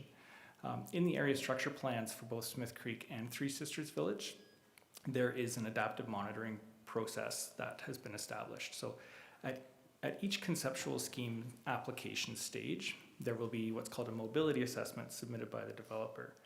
And what this does is it evaluates current traffic monitoring, and we're looking at mode shift. We're looking at the number of vehicles versus the number of people traveling by active modes. And the strategy to preserve the integrity of Three Sisters Drive is to achieve a high level of mode share. This is spelled out in the ESP, it's policy. And with those mobility assessments at each stage of development, we have a list of infrastructure improvements that may be triggered if we're not trending in the right direction. By that I mean we're not achieving our mode share targets. One of the projects identified, one of many, is upgrades to Three Sisters Drive. Those upgrades would result in bike path and pedestrian sidewalks the full length of Three Sisters Drive as a project that would be implemented at an appropriate moment in time when the traffic is warranting that. In terms of access, we heard a number of concerns about access to this site, and I think Mr. Clack did a good job of addressing that. There are fairly simple engineering mitigations that can address any concerns around sightline. Three Sisters Drive is an arterial roadway, and arterials are meant to convey traffic, and because of that, we would like to maintain the speed limit at 50 kilometers an hour. The intention there is to move vehicles efficiently. However, there are fairly simple mitigations that could be implemented to ensure that vehicles can enter and exit the site safely. I would like to add, we did hear earlier that several duplex developments would result in multiple driveway accesses, so there is a benefit to having a single access, which is a single point of conflict for active modes users and other traffic as well. And lastly, in regards to parking, I just wanted to address that visitor parking stalls would be required at the DP stage. The number would be based on the statistics in the DP application. Any questions on that? Yes, there is. Councillor Graham. Thank you, Your Worship. Thank you, Mr. Kinsey. I wonder if you could further describe simple engineering mitigations to manage traffic and sight lines through there. Can you kind of explain that to us? Sure, I don't want to preconceive any outcomes. However, we have evaluated some possibilities. Some are simple maintaining sightlines. So how do you ensure that? So the calculations are based on the speed of approaching vehicles and what we call their stopping sight distance. So making sure that there's enough length given the speed of the vehicles that they can respond and brake to a vehicle entering or exiting the site. So one would be looking at how to ensure the sight lines are maintained. The other would be, there could be potential mitigations in terms of how vehicles are entering or exiting the site. So an extreme example, and I don't want to preconceive the outcome, but one example could be a right-in, right-out maneuver only. So you're restricting vehicles to only coming in by a right-hand turn or exiting by a right-hand turn. I'm sorry, can you speak up? I'm getting old. No, it's all right. Yeah. So there's two main approaches, but again, a transportation engineer might be able to come up with others that I'm not communicating today. But one is to maintain sight lines. So the goal here is, as vehicles are moving along Three Sisters Drive, there's a certain amount of distance they need to stop, and we need to preserve those sight lines so that those distances are respected. So one approach is to ensure that those sight lines are maintained. The other approach, if that's not possible for some reason, would be a right-in, right-out restricted maneuver. So typically that's achieved, you'll see this, it's quite common in the city of Calgary, for example, central median, which restricts, which prohibits left turns in or out of the site. That's an extreme example, but that is one example of a mitigation that could be used. Okay. And just to clarify though, because I want to reiterate what you're saying, look, there's no commitment as to what it will look like or could look like. That will all be determined at a future stage. At the GP stage. As well as what you mentioned was over time, based on our integrated transportation plans and various mitigations that could be used to support shifts, right? So there's multiple things that would trigger that, but we're not to decide today what those traffic mitigations might be. Just wanted to make sure that everybody's aware of that. So sorry for interrupting. Councillor Graham, please proceed. Yeah, no, I think I'm good there for now. Thank you. Okay, thank you. Councillor Murray. Thank you, Your Worship, and thank you. In my mind, this section of Three Sisters Drive is a bit of an anomaly when it comes to Canmore. I believe it's, other than a small section of Railway Avenue, it's the only arterial road where there are a number of driveways and residential laneways that directly intersect with it. Is that correct, or are there other areas I'm not thinking about? Yeah, so that's a great point, Councillor Murray. So typically an arterial roadway, we wish to restrict access to arterials. So usually we would see collector roadways connecting to arterials. So this is a bit of an anomaly, and it's a legacy of previous development. And so, I guess, so I'm curious about the rationale about wanting to maintain it as an arterial road if there are features that lend itself to be a bit more residential. Mm-hmm. Certainly, and this could be, maybe a more appropriate conversation for the integrated transportation plan update, which is currently underway, because now we're speaking to kind of how it fits within the overall transportation network. Okay, thank you very much. Thank you. Councillor Ma. Thank you, Your Worship. Mr. Kinsey, just going back a couple topics towards the parking piece. What I have in my report is that there is a minimum one dual-purpose stall for the site.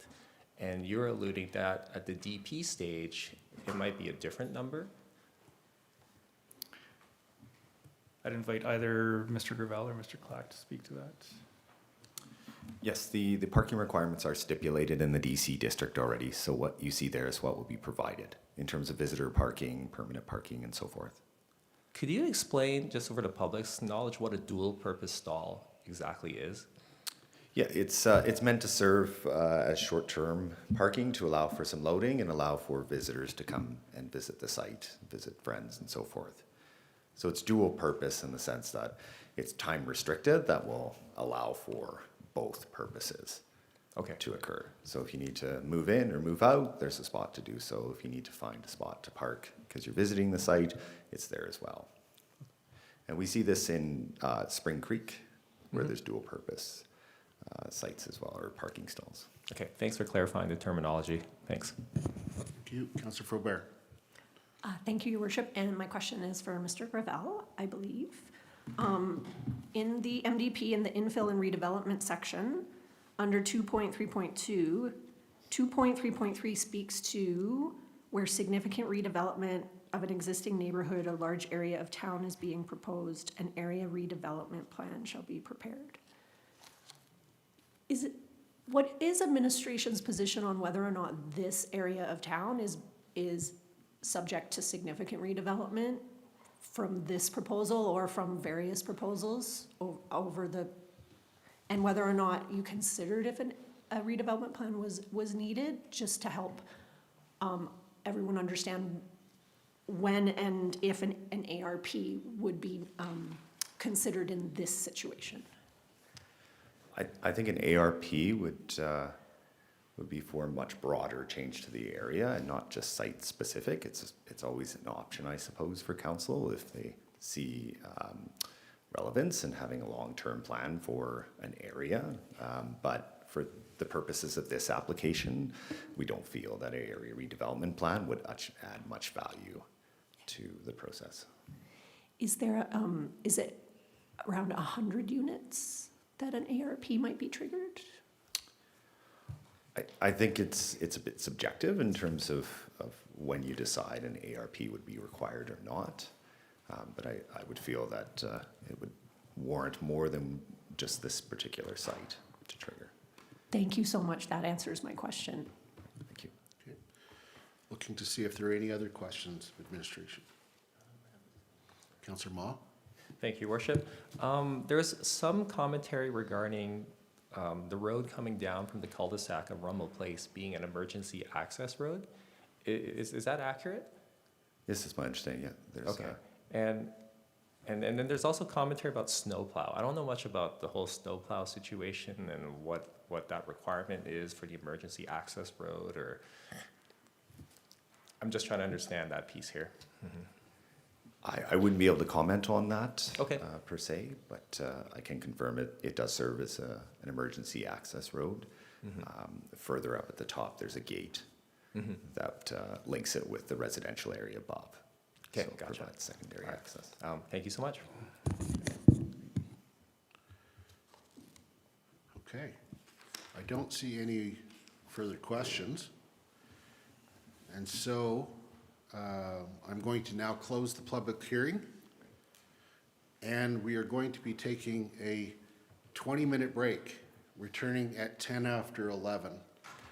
And see everybody then.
You can, it's up to anybody can raise that for I sure. just wanted to give you a heads up. Yeah, appreciate that. I think I just contact delaying. Okay, I'm looking to Mr. Stiver to advise when we're streaming again. Okay, we're back.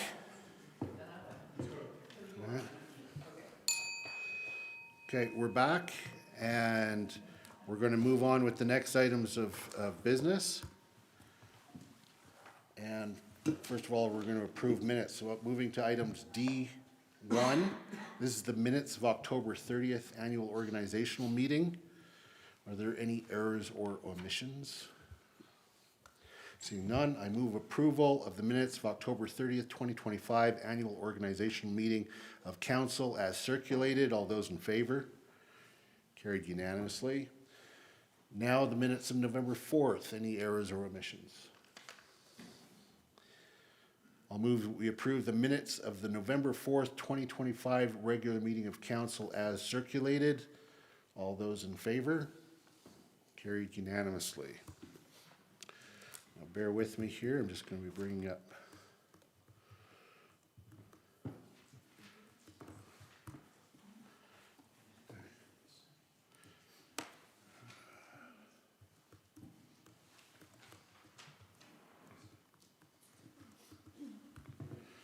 Okay. So now we move on to item G1, which is the revised land use bylaw amendment 2025-08 Canmore Creek Chalets Direct Control District. This, of course, was the subject of the public hearing this morning. Normally what we do is we don't have a presentation from administration because we've just had the public hearing, but I do offer up the opportunity since then over the break, if anybody has any member of council has any questions, you can do so before I put a motion on the table.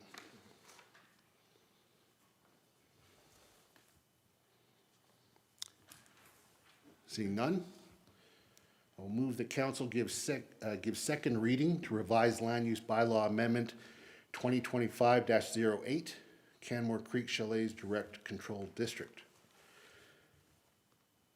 I really appreciate the public input that we received, both for and against. I appreciate the administrative report, the applicant's presentation today. With respect to the matters that we are dealing with right now, with a revised land use bylaw amendment and a direct control district being created, I'm supportive of that. I believe that all of the concerns that were raised have been dealt with sufficiently. I heard things like with regards to density, I see that it's very similar to the R3, which is neighboring, and there's a transition zone. With vehicle access, there was a lot of conversation about that, and it will have to be dealt with. I do see this as being less vehicle access than other potential uses of that property, or less access points, and so I see that as a benefit. There was a traffic study and a parking study done. I do hear there was concerns raised about the comparison with Teepee Town. I think there's a nuance there. I don't think it was comparing the area. I think it was comparing another building that had the same use. And in that use, speaking to the actual experience from that property to this property in speaking to terms like parking. Privacy was a concern raised, and given the distance, the separation, and having no balconies on the north side will help, if not completely negate that concern. The EIS indicating that there's no harm to the creek. As far as precedence goes, we have to deal with every application as we hear them. It's prejudicial to any future applicants or future neighborhoods to say that there's a precedent set, and so we have to come in with a clean slate and an open mind. Employee housing, we heard concerns about that. It certainly does align with the municipal development plan. I get it that there's fears when there's change, and fears are real and natural. As was noted by a couple of individuals, and in my own experience, fortunately, fears often do not transpire. There will have to be some attention given to the major arterial roadway, and that's at another level. It'll be dealt with in accordance with the integrated transportation plan, of which there is public engagement ongoing over the course of this year at various times. And there will be mitigations that are possibly triggered based on the use of that road, regardless of any development. I also heard concerns about the facade, but it's too early for that. There will be architectural features. No blank walls are allowed. And also the off-site levies best dealt with at the DP, and that was acknowledged by the applicant as well. So given all of that, I support this application. Councillor Faubert. Thank you, Your Worship. I'm going to be speaking in favor of second reading for the direct control district for Canmore Creek Chalets. I heard a number of concerns. I'll start with scale and architecture. The scale and density of this development is similar to R3.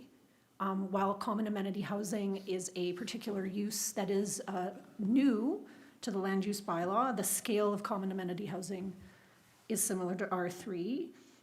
Architectural design standards and the land use bylaw will come into play at future stages.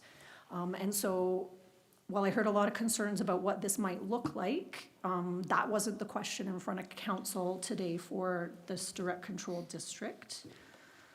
I heard about a question, why do we need a direct control district as well? And I think it's really important to keep in mind that a lot of places where traditional land use planning occurs are really flat and don't have the geography and the steep creeks and the need to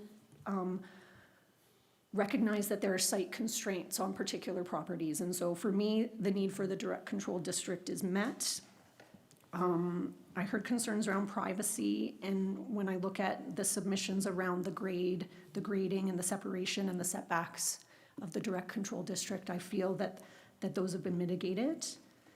Access, definitely heard about access, especially with Three Sisters Drive, and I think that it's really important for me in this DC. It has a better access with one driveway than if it were approved as currently zoned, which would require 3 driveways along Three Sisters Drive. So the DC district, to me, actually improves access. Parking, always a concern with parking, and I think it's really valid, and we have to understand that when we approve new development in our established neighborhoods as infill, that it changes the dynamic of how people come and go who have already lived there for a long time. But for me, it's vital that we recognize that common amenity housing has different parking needs than other uses, and that our future also has different parking needs than our past. And this site is a walking distance to downtown, has transit, and this is very much an arterial major connecting road that connects directly to a provincial highway.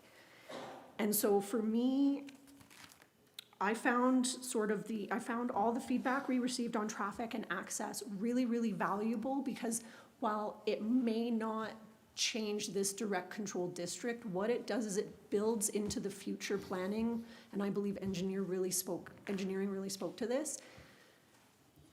As we grow and as we develop under our municipal development plan, we have to adjust with growth, and one of the things we adjust with growth is traffic management.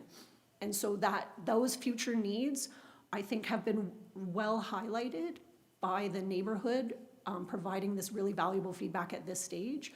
so that as we move forward, our administration is aware of those concerns and needs and can incorporate them into that work. And I know that we have a update to the Integrated Transportation Master Plan that we are already working on. So that feedback to me is really valuable because it cumulatively builds into the future of how we plan our neighborhoods and our community, even if in this particular direct control instance, it didn't change a decision.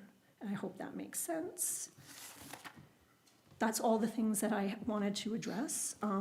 I also believe that the common amenity housing, because of section 2.3.1 of the MDP, this is a construction of affordable housing and non-market housing opportunities in existing neighborhoods, and which should be supportive to keep our community inclusive and diverse. That's really important direction. And I believe the common amenity housing justifies the potential for consideration of the creek setback, which is just in the district. An application hasn't been approved, so thank you for letting me speak. Thank you, Councillor.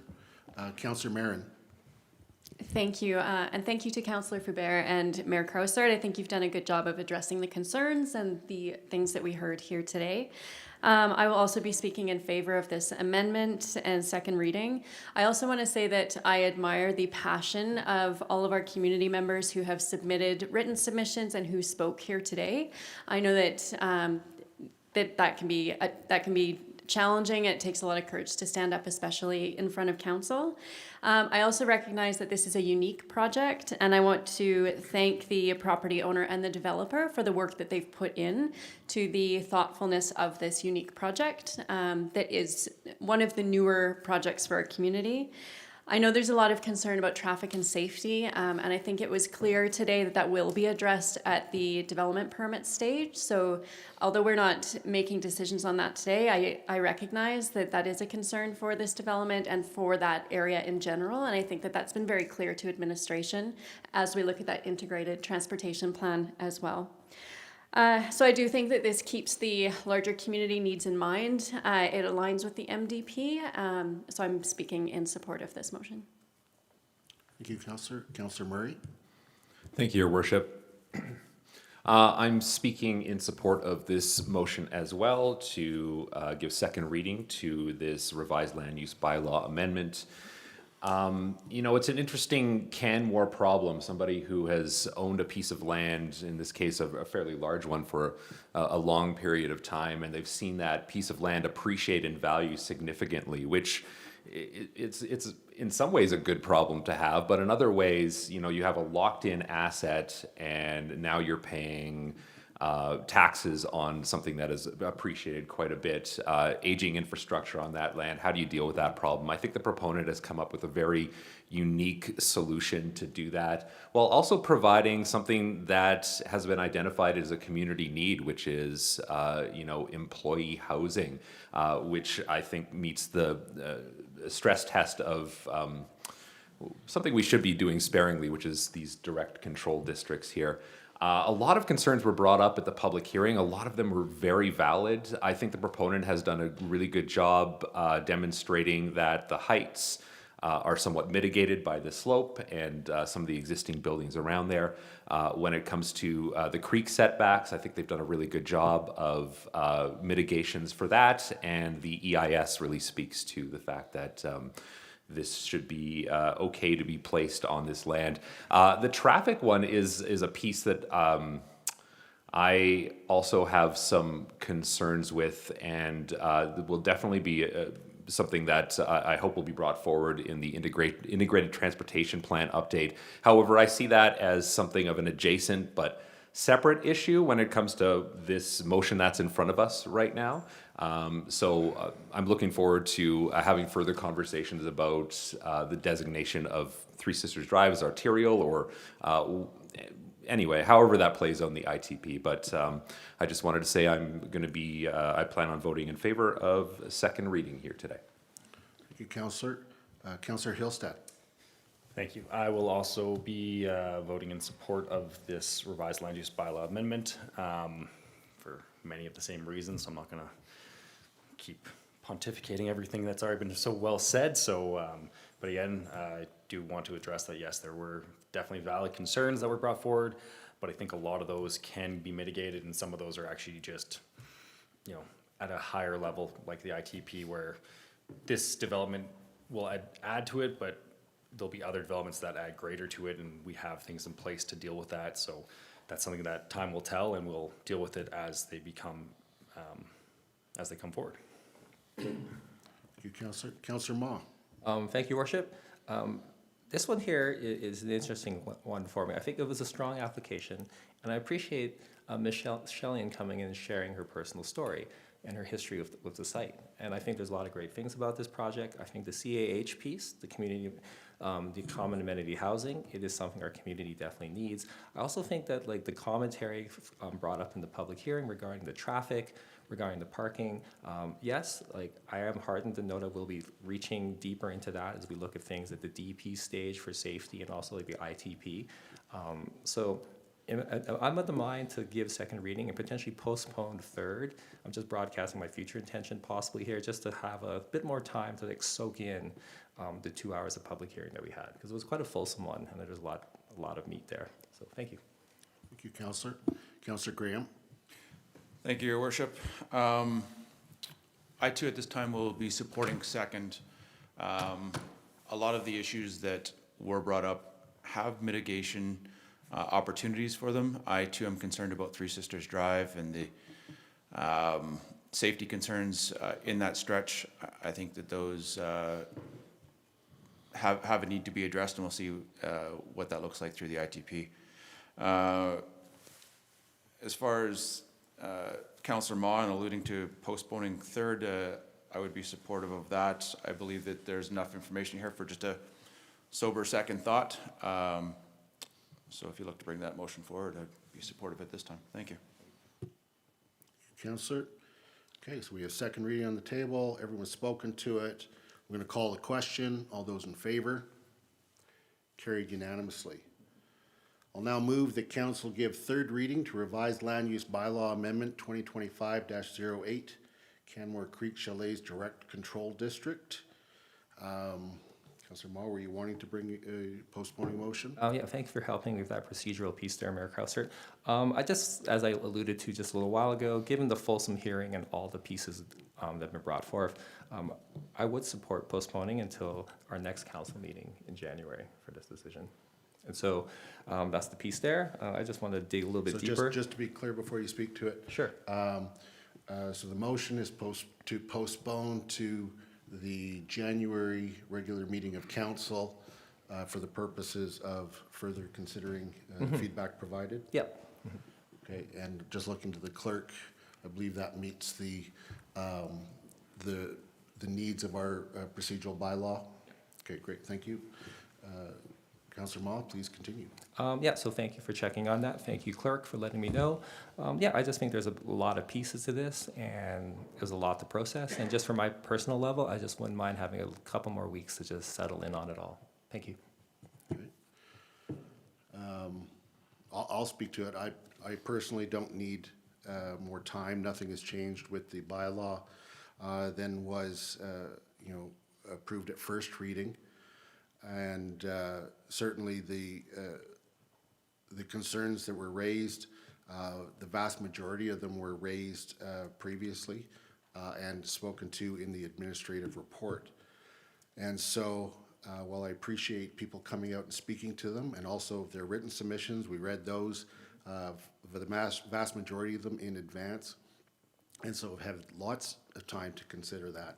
So personally, I don't need a postponement, but let's see what others think. Councillor Faubert. Thank you, Your Worship, and thank you, Councillor Ma. I'm not in support of the postponement because there haven't been significant changes made at second reading, which to me would trigger a need to both consolidate those changes into the bylaw and potentially some time to consider. I believe that if we could unanimously approve second reading and there are no changes or significant issues that are currently a barrier for anyone, we should go to third reading, because a month is a lot of time for businesses and people who are doing business and working on these projects to wait, right? I believe that it builds it is more responsive to the making decisions as a council, that if we don't have a significant barrier to third reading, we should go to third reading, because it provides more certainty of the result to the applicant and prevents another month of going by where there's nothing that can be done in terms of advancing their project. So I just think that it's, unless we have significant proposed amendments or changes that we're considering, I would prefer to go to third reading. Thank you. Thank you, Councillor. Councillor Marin? Yeah, I also am in favor of moving forward with third reading at this time. I think that the concerns that were raised today have been mitigated through the administrative report and through the developer's proposal. And as Councillor Foubert said, I think that delaying for another month delays the entire project, delays forward movement to the next stage. So I would be in favor of moving forward with third reading. Thank you, Councillor. Anyone else wishing to speak to the postponing motion? Councillor Ma to close.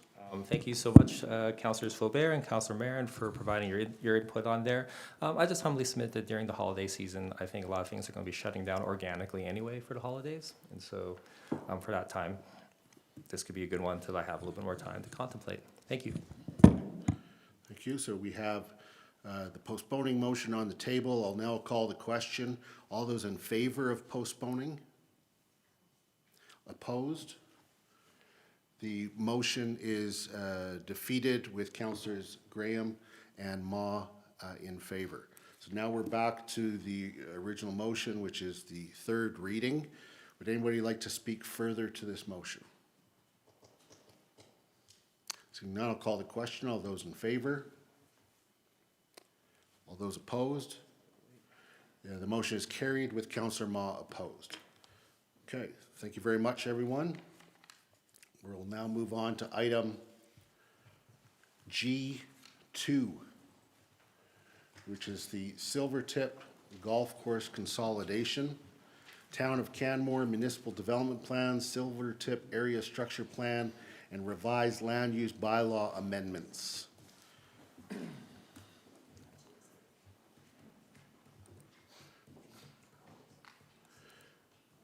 And Ms. Colette. Yeah, there you go.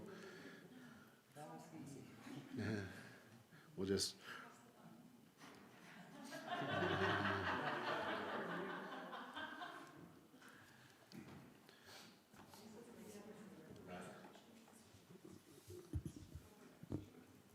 So Ms. Colette, good morning and welcome to council, and whenever the technical is all worked over there, the microphone is yours.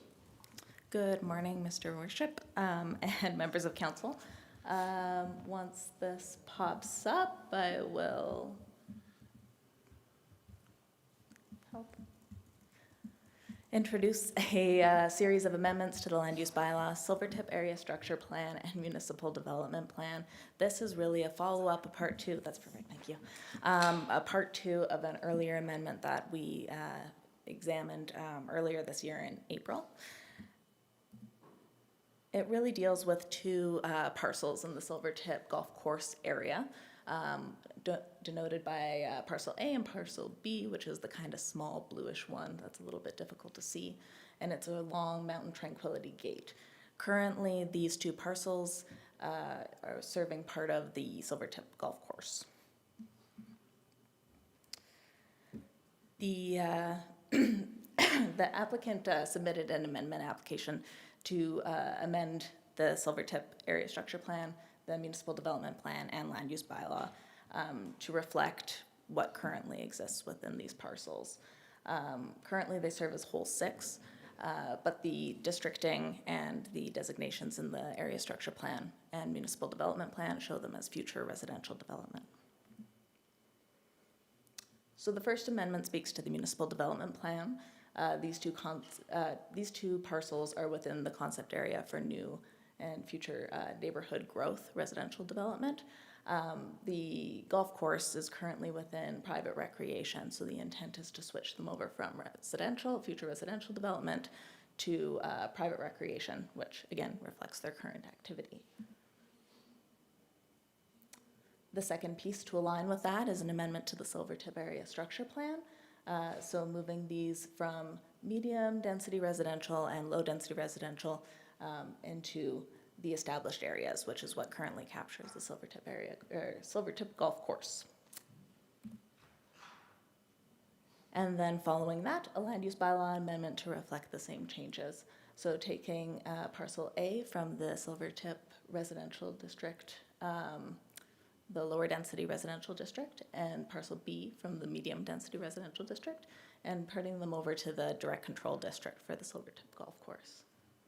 There's also another text amendment that was recommended by administration, which was to remove some elements that specifically list the legal parcels.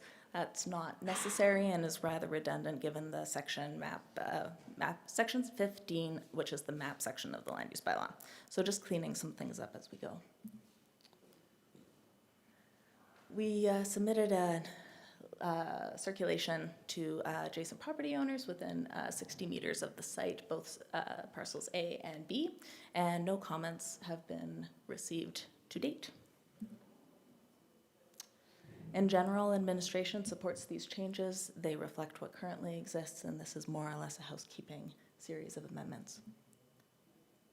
So it is recommended that council give first reading to all the bylaws and schedule a public hearing for January 6th, 2026. Thank you so much. Thank you very much, Ms. Collette, for that presentation. And of course, it is familiar because it is the second part of something that we had heard earlier. So I'm now looking to council to see if there are any questions. I do not see any questions, so thank you very much. Oh, I appreciate that. You looked disappointed there were no questions. I was so excited, I was so ready. I appreciated that passion, and so thank you.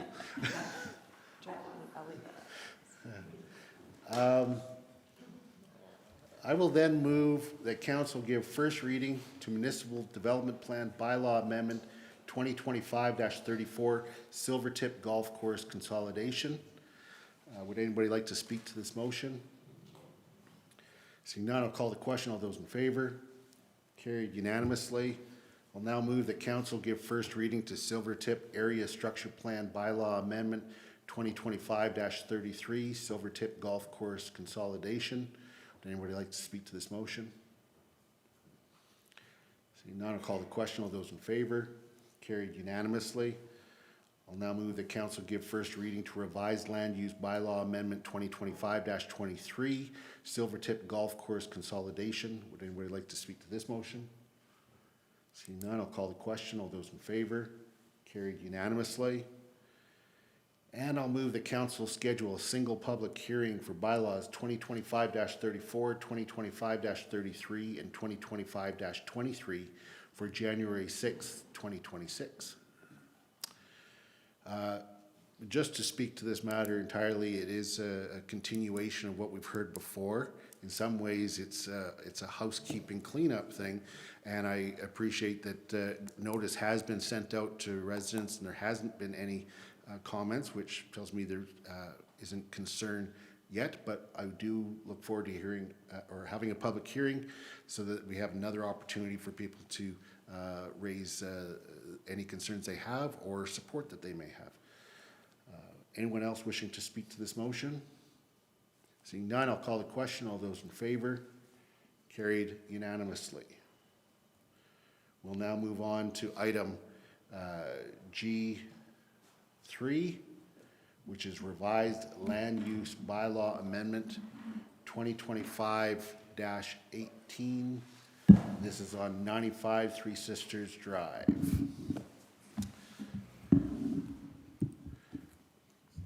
Good morning. Good morning. And just before we get going here, I want to say Jana Bradshaw. Ms. Bradshaw, welcome. Is this your first presentation to council? Good morning. This is my second presentation. Second presentation, okay. Yes. Relatively new. So you know that we don't bite or anything like that, so. Anyway, No, not whenever yet. whenever you're ready, the microphone's yours. Perfect. Thank you. So I'll reintroduce myself. My name is Jana Bradshaw, and I'm a development planner here with the town. I will be speaking today about Bylaw 2025-18, Land Use Bylaw Amendment for 95 Three Sisters Drive.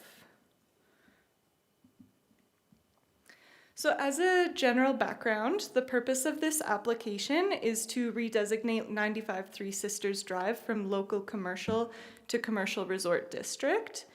This is intended to facilitate a development consisting of retail, office, visitor accommodation uses. Additionally, the proposed amendment will harmonize the land use designation of the subject parcel with the parcel it is consolidated with, along with the adjacent parcels. Changing the land use designation from local commercial to commercial resort district is supported because it aligns with the municipal development plan and its goals for the area. It simplifies the land use across the parcel and should allow for a better development pattern on the site as a result. The subject parcel is located in the southeast corner of Three Sisters Drive and Three Sisters Parkway, adjacent to the Worldmark Hotel.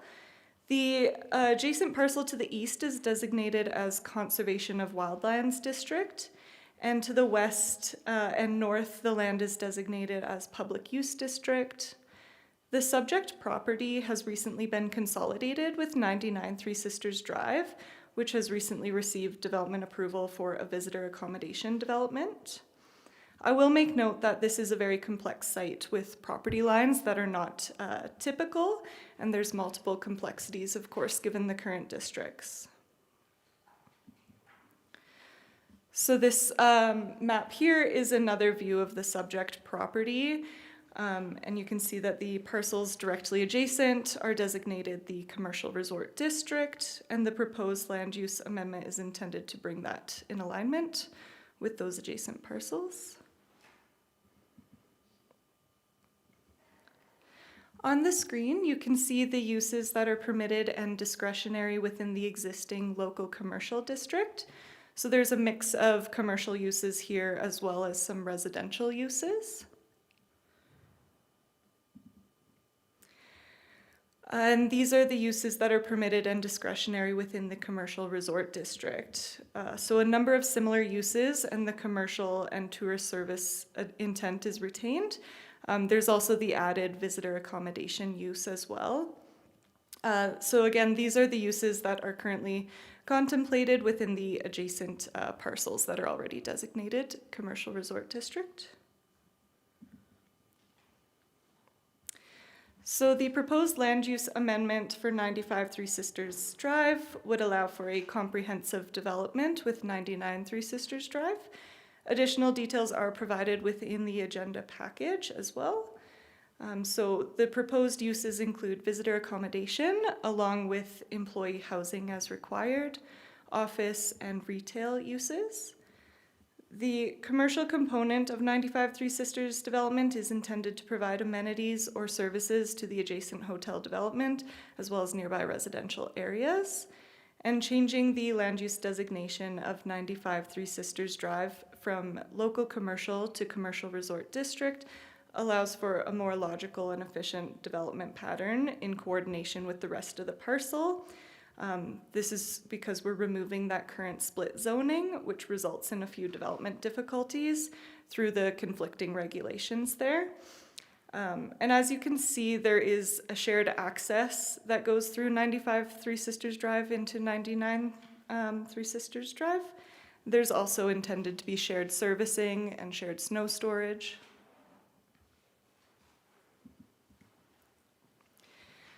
So as mentioned, this subject parcel falls under the commercial and mixed use category, specifically for tourist and service area. As per the Municipal Development Plan, tourist service commercial areas will function primarily as tourism and service-oriented areas and provide hotel developments and a variety of retail and service uses. So the proposed change to the CRD district aligns well with the intent of the tourist service commercial area, as it will enable the provision of visitor accommodation and complementary commercial uses. Municipal Development Plan Policy 10.4.1 also states that tourist service commercial areas should provide commercial accommodation, developments, and a variety of limited-size retail and service uses that serve visitors and residents. So the proposed amendment is in line with this policy as well. I will note there was one additional consideration for this property. It falls within the undermining regulation area. An undermining report for 95 and 99 Three Sisters Drive was already submitted to and accepted by the province. So as a result, development as proposed on the subject parcel is considered appropriate, and the undermining regulation is not impacted by this land use change. In terms of interest holder engagement, applicants are encouraged to engage with surrounding property owners. The applicant has provided a letter of intent stating their commitment to engage with the neighboring property, 91 Three Sisters Drive, where the Worldmark Hotel is located, and seek feedback on the proposed amendment. Administration also completed a circulation to landowners within 60 meters, and a notice of application was posted on the subject property. We've also updated our webpage to reflect this application. We did not receive any feedback. However, we did receive 2 inquiries requesting additional information on the uses that would be permitted with the change.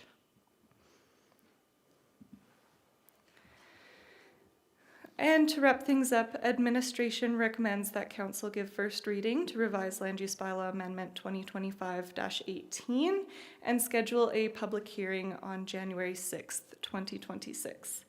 I'm happy to answer any questions council may have. Additionally, the applicant is here as well. Thank you, Ms. Bradshaw. I appreciate your presentation and looking to council to see if there are any questions.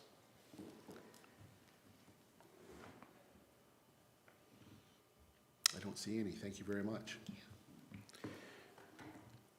So I will move that council give first reading to revised land use bylaw amendment 2025-18, which is 95 Three Sisters Drive. Speaking in support of the motion, I believe that the consolidation of those lots and having the same zoning makes a lot of sense, especially given the shared use, shared infrastructure. And I look forward to hearing if there's any comments from the public at a public hearing. Anybody else like to speak to the motion? Seeing none, I'll call the question. All those in favor? Carried unanimously. And I'll now move that council schedule a public hearing for revised land use bylaw 2025-18, 95 Three Sisters Drive, on January 6, 2026. Would anybody like to speak to the motion? Seeing none, I'll call the question. All those in favor? Carried unanimously. Now I'll look to administration as to their preference. I note that the next item should be a very quick item because it's a revising bylaw replacing a map. Is Mr. Cairns ready to go now, or is the preference to after the lunch break? Mr. Stiver? A preference would actually be to go now, as there is a potential scheduling conflict this afternoon. So Perfect. We can have it. Let's do it. A little 2-minute delay, and then we'll get them up on the screen. And Mr. Cairns is joining us from on Zoom. So thank you for that, Mr. Stiver. We're moving to item G4, which is the Town Center Area Redevelopment Plan Bylaw 2025-35, revising bylaw. And Mr. Cairns, welcome. Can you hear us? Morning. I can hear you perfectly. Can you hear me? Yes, we can. The virtual microphone is yours. 5-35.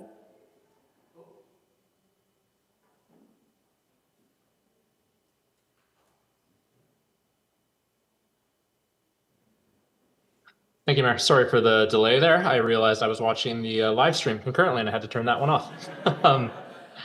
I'll share my screen here and pop up a very brief presentation, just a couple of slides, to give council a little bit of quick context for what we're discussing today. Okay, so I'm here today just to introduce revising bylaw 2025-35, really just a minor housekeeping amendment to address a technical error in a map with the town center area redevelopment plan that was recently adopted by council. So you'll recall, council, since this was just about 6 months ago or so, or not even, you gave first, second, and third readings to the town center area redevelopment plan. And that plan is a statutory plan that provides a framework to guide growth and change in the downtown area over the next 25 years.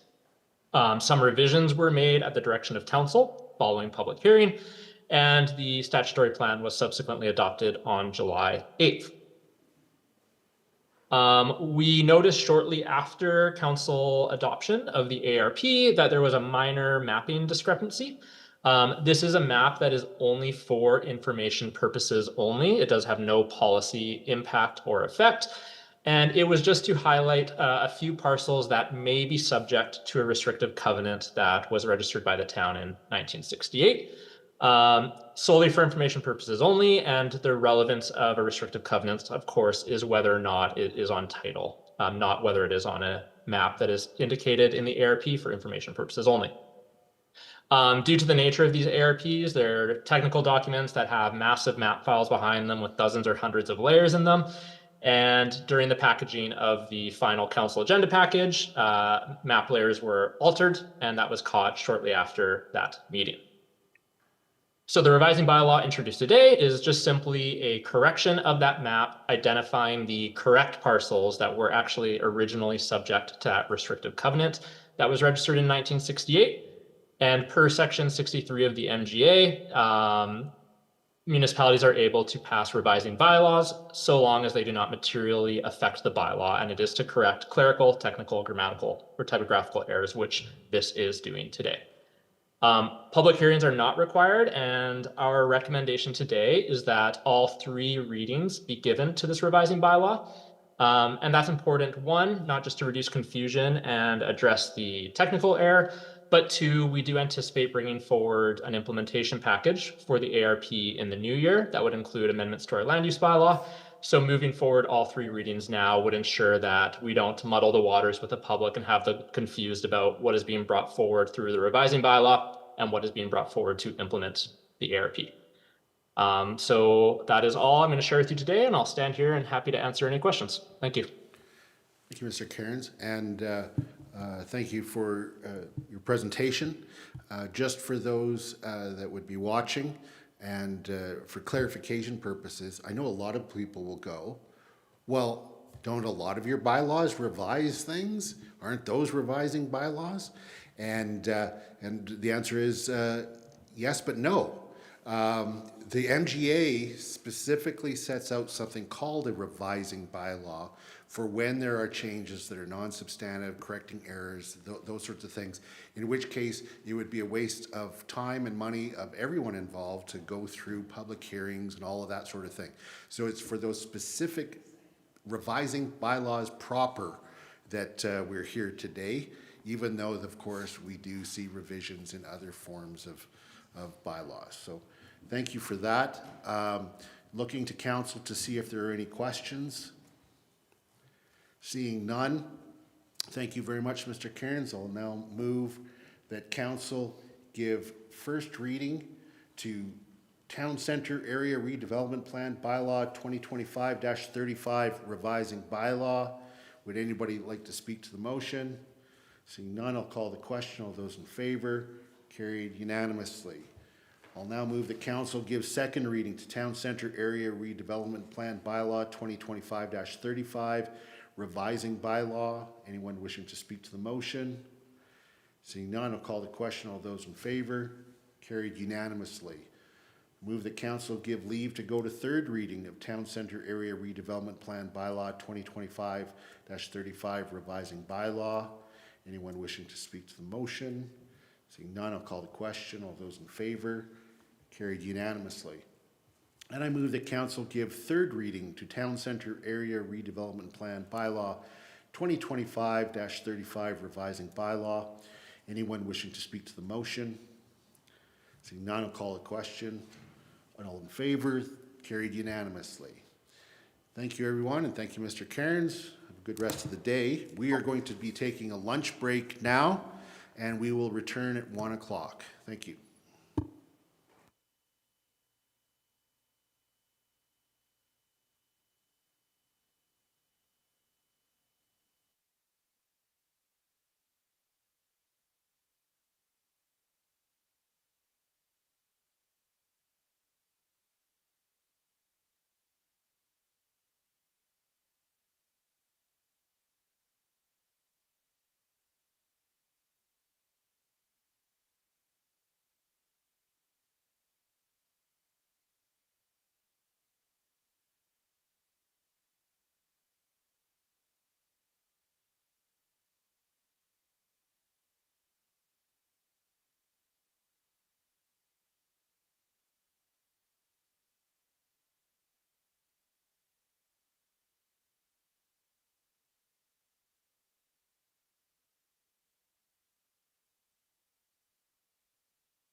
Chapter 1. Looking to see when we are streaming. Okay. Okay, we are back. And now we are moving on to item G5, Town of Canmore, MD of Bighorn, Intermunicipal Development Plan Bylaw Amendment 2025-31, map update. Dr. Cottle, whenever you are ready, the microphone is yours. Thank you, Mayor Krauser. I am here with the map update for the Intermunicipal Development Plan. So there's two recommendations in front of you that you give first reading and schedule a public hearing. And I know for those who were watching this morning and now we're back, and we gave 3 readings to a map update, this map update is considered material, and this document actually has a special set of rules around it. So even though everything that was mentioned this morning about why we could just do that for the other map, this map is different, and we need a public hearing. So we need to set that date for that today. So section 631 of the MGA gives the requirements for preparing and adopting an intermunicipal development plan. It's a statutory planning document, requires 3 readings and a public hearing. And in an intermunicipal development plan needs to be the same in both communities, so it has to be coordinated in the very same way across both communities. So any amendments proposed during the 3 readings of a council must be agreed to by both councils. We can't amend it in one way without the MD doing the same thing. So Canmore and the MD both gave 2nd and 3rd readings to this bylaw in early 2000. The purpose of an IDP is to address land use planning on lands that border both municipalities. So it includes things like matters of mutual interest, such as future land use, utility servicing, environmental matters, and transportation corridors. And it provides direction as to how things like communication, cooperation, decision-making, referrals, and dispute resolution will occur. So the Intermunicipal Committee, which is a committee made up of 2 members of both councils and 1 member of administration from both communities, meets regularly, and one of the things we do every year is review all of our agreements.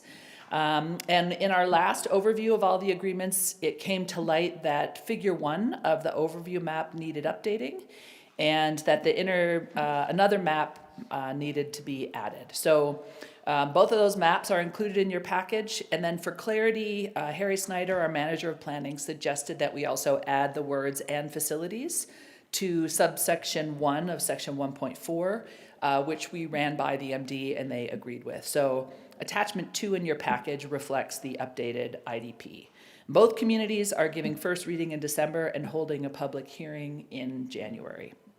And just for clarity, this is the map that will be replaced. So the upper quadrant, the smaller section in red, the one that's closest to the top left, that's new. It's a new area. That's the purpose of this change, is to add those lands. And then we'll add a 3rd map, which is this one, which also just includes a map that speaks to that specific area. So those are the 2 recommendations. I'm happy to answer any questions if you have them. Thank you, Dr. Cottle, and thank you for bringing this forward. As further background, I can advise council that the way that this arose is, if people recall, there was concerns raised about the potential of another heliport. And it would be in the MD area, which is right across the road from Elk Run Industrial. And when looking at the intermunicipal plan, I realized that that was not in a notification area.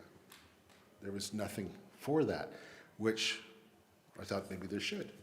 And so we brought the discussion to the intermunicipal committee meeting, and everybody agreed that that would be appropriate because it is the potential for development right adjacent to the town of Canmore.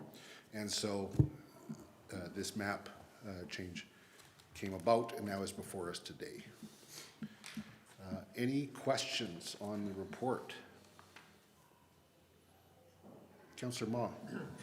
Thanks for bringing this forward, Dr. Cottle. How does this all stay in lockstep? Like, for example, like we have our public hearing, MD has theirs, and we don't change anything, maybe something's proposed there. Does that trigger like another hearing down the road, or? Yeah, it could potentially. I mean, the key really is to make sure that we're communicating and in sync, which is why, for example, the suggestion of including and facilities, we didn't put in our report until we knew that the MD was okay with it. So in an ideal situation, what would happen is, say this council wanted to make a change today, I would immediately reach out to the MD and make them aware, request that they put that in front of their council, and then we'd have to go from there to see if one community wants it and one community doesn't. We would probably need to pause it, get the intermunicipal committee back together, try to get some agreement again, and then bring it back to councils.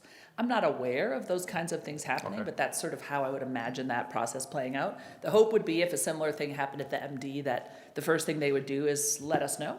Yeah. Yeah, and you know, we do have a good working relationship with the MD, so I'm confident that we would be able to manage if something like that did come up. Great, thank you so much. Looking to see if there are any other questions. I don't see any, so thank you very much. Okay, so I'm going to move then, the council give first reading to Town of Canmore, MD of Bighorn Intermunicipal Development Plan Bylaw Amendment 2025-31 map update. And in providing some additional context, I spoke to this motion and I support it. I believe that it just helps us in the day that there is anything that's potentially planned there is part of our plan and will be part of the notification area. Anyone else wishing to speak to the first reading of this bylaw? Seeing none, I'll call the question. All those in favor? Carried unanimously. I'll now move that council schedule a public hearing for Town of Canmore, MD of Bighorn Intermunicipal Development Plan Bylaw Amendment 2025-31 map update on January 6th, 2026. Would anybody like to speak to that motion? Councillor Graham. Just a procedural question. I may be away for that date. I am going to be away. My plan is to remote in. If I'm not able to remote in for that public hearing, I can't partake in second or third, correct? That's correct. Is there a timeliness to this date that we've chosen? Well, we've chosen it in line with the MD to both do it at the same time. Okay. I mean, I will say, I hope you can remote in on the 6th. This is a relatively low consequence. And so there are some things we would really not want you to miss. I think it will be okay. I mean, of course, we always want you here, but on this issue in particular, the risk is low. I believe that it will not be a contentious or split vote on council, so it'll be okay. Yeah, okay. Thank you. Mm-hmm. Anyone else wishing to speak to the motion? I'll call the question. All those in favor? Carried unanimously. Okay, we'll then move on to H1, which is also a matter with the MD. So this is Recreation Services Agreement with the Municipal District of Bighorn. Dr. Cottle, back to you. Thank you. Okay, I'm also here with another matter of business with the MD, which is our Recreation Services Agreement. And the recommendation is that council authorize an extension of the current Recreation Services Agreement by 1 year.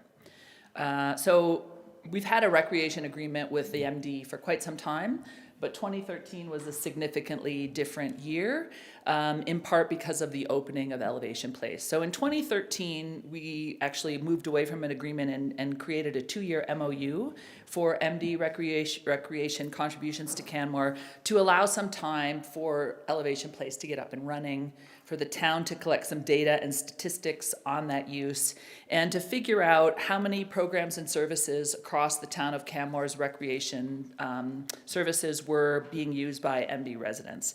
The town's objective was to actually base the contributions from the MD on actual cost to deliver services, and to be able to tie that back directly to usage by their residents. That was not fully realized. The final negotiation agreement covered a 5-year period of 2015 to 2019, and it had escalation clauses in that tried to account for inflation and growth factors. And the town at the time agreed not to apply a differential user or membership rate to the MD for access to our facilities. So they basically, part of the philosophy of Elevation Place is that the locals discount really is membership. Daily drop-in uses tend to be more for visitors or people who aren't here frequently, and that the MD residents would benefit from the same benefits of locals in terms of membership. In 2020, a new recreation agreement was negotiated.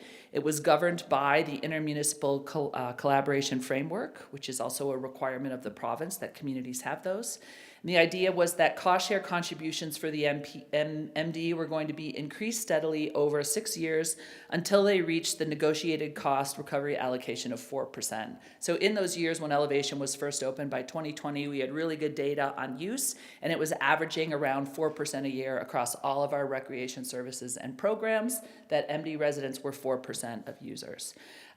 So what happened in this latest agreement, which spanned from 2020 to 2025, is that over those 5 years, the MD now is paying for 4% of the costs based on 2020. So the increase is substantial in terms of what the MD has paid, but it's still not reflective of current costs. But it did pay for 4% of user data for 2020. In 2025, because this agreement expires, we did begin looking at trying to find a new agreement for 2025. When you look at that 2020 agreement, which is in your package, it acknowledged that the costs used in the agreements were based on the pre-pandemic budget. You also remember 2020 was the pandemic. So it was kind of a weird time to be negotiating because we didn't know what was going to happen. We opened and closed Elevation Place 3, 4 times, laid staff off, had no revenue, right? So it was a really unknown time. But that factored in, there was nothing to factor in annual cost increases due to salary and wage adjustments, program and service level changes, or inflationary price increases. They were not captured. The 2020 to 2025 agreement just got the MD to the pre-pandemic 2020 4% level. Specifically, Section 3A in the current agreement states that when renegotiations occur, annual contributions amount should be increased to reflect the actual costs calculated for this term that we're about to enter. At the time, it wasn't me, but it's my understanding that both parties believed this was a fair compromise and it balanced equity with affordability. So but what that means is that since Elevation Place has opened, Canmore taxpayers have been subsidizing the cost of recreation for MD residents who use them.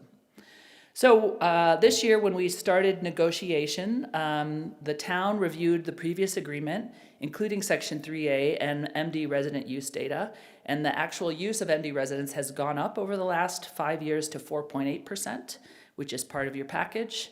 So Canmore's proposal for the updated agreement was to keep the same approach based on usage data and to close the financial gap and to actually just bring them up to fully paying for that 4.8% of use.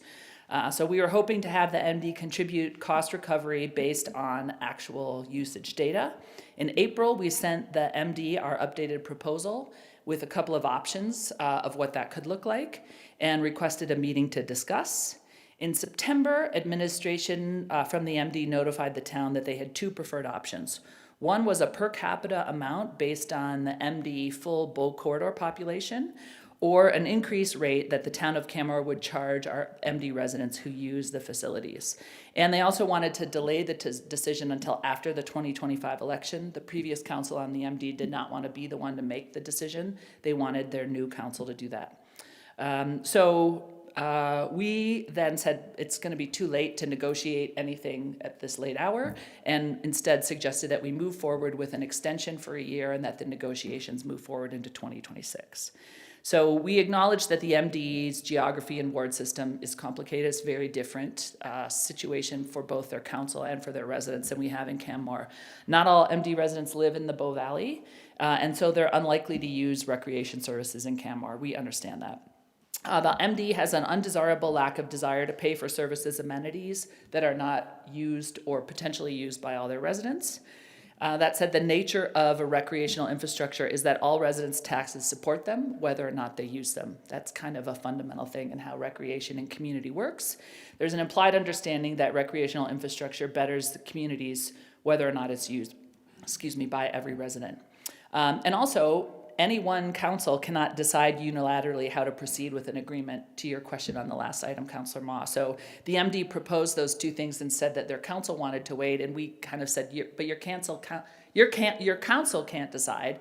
We actually need to negotiate this on staff and bring it to the Intermunicipal Committee, and then it goes to councils. So Canmore proposed an extension of the current agreement that gives the Intermunicipal Committee time to discuss the various proposals and issues.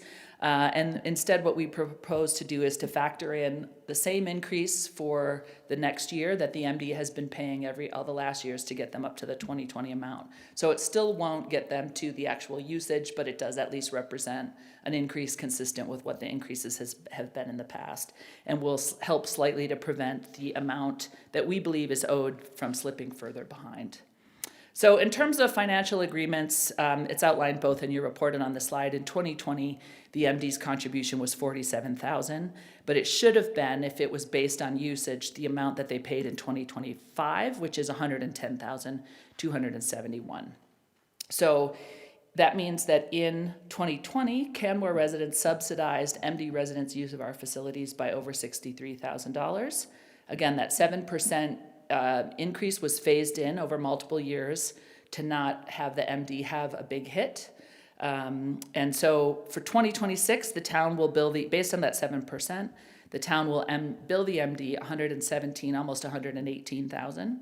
But if they were being billed for full cost of 4.8% of usage, it would actually be $219,000. So Canmore taxpayers are subsidizing MD resident use of the facility by over $100,000 in 2026 in the way this agreement is set up. So there is an intermunicipal committee meeting scheduled for this Friday, and this is an item on the agenda. And the MD is taking a similar report to their council asking for this extension on December 9th. And I did draft this staff report early in October and shared it with the MD's admin so that they would know and see what we were taking to council. So the recommendation is that council authorize an extension to the current agreement with the Municipal District of Bighorn by 1 year. That's the end of my presentation, but I'm happy to answer any questions. Thank you, Dr. Cottle. Looking to council, Councillor Murray. Thank you, Your Worship. Thank you, Dr. Cottle, for that presentation. I'm curious what would happen, say, at the December 9th MD meeting if they don't approve the extension. I mean, what would happen on our end? Yeah, I mean, it's a great question. I really hope that doesn't happen. We would need to spend some time thinking about what to do with that. I mean, we could look into, there's no, part of the problem is that there's no simple solution. So for us to just suddenly start charging MD residents more isn't like a flip that we can switch overnight. We'd have to think about how to do that. It's a whole system reconfiguration on our end, you know. So if that happens, I mean, I don't know. We will cross that bridge when it comes, I guess. We'll ultimately be back in front of council deciding what to do. Okay, thank you. That's not a great answer. I No, apologize. that's I'm the really right answer, hoping though. it doesn't happen. Yeah. Certainly at the meeting on this Friday, that question will arise because it's as if, what if we don't have an agreement? And we'll have discussions of what, you know, things could look like. So when it does come to their council, they'll at least know that there's some pathways that it may go, although we won't have necessarily any of the details, depending on which situation arises. Yeah. Thank you. Councillor Faubert. Thank you, Your Worship. Thank you, Dr. Cottle, for your presentation.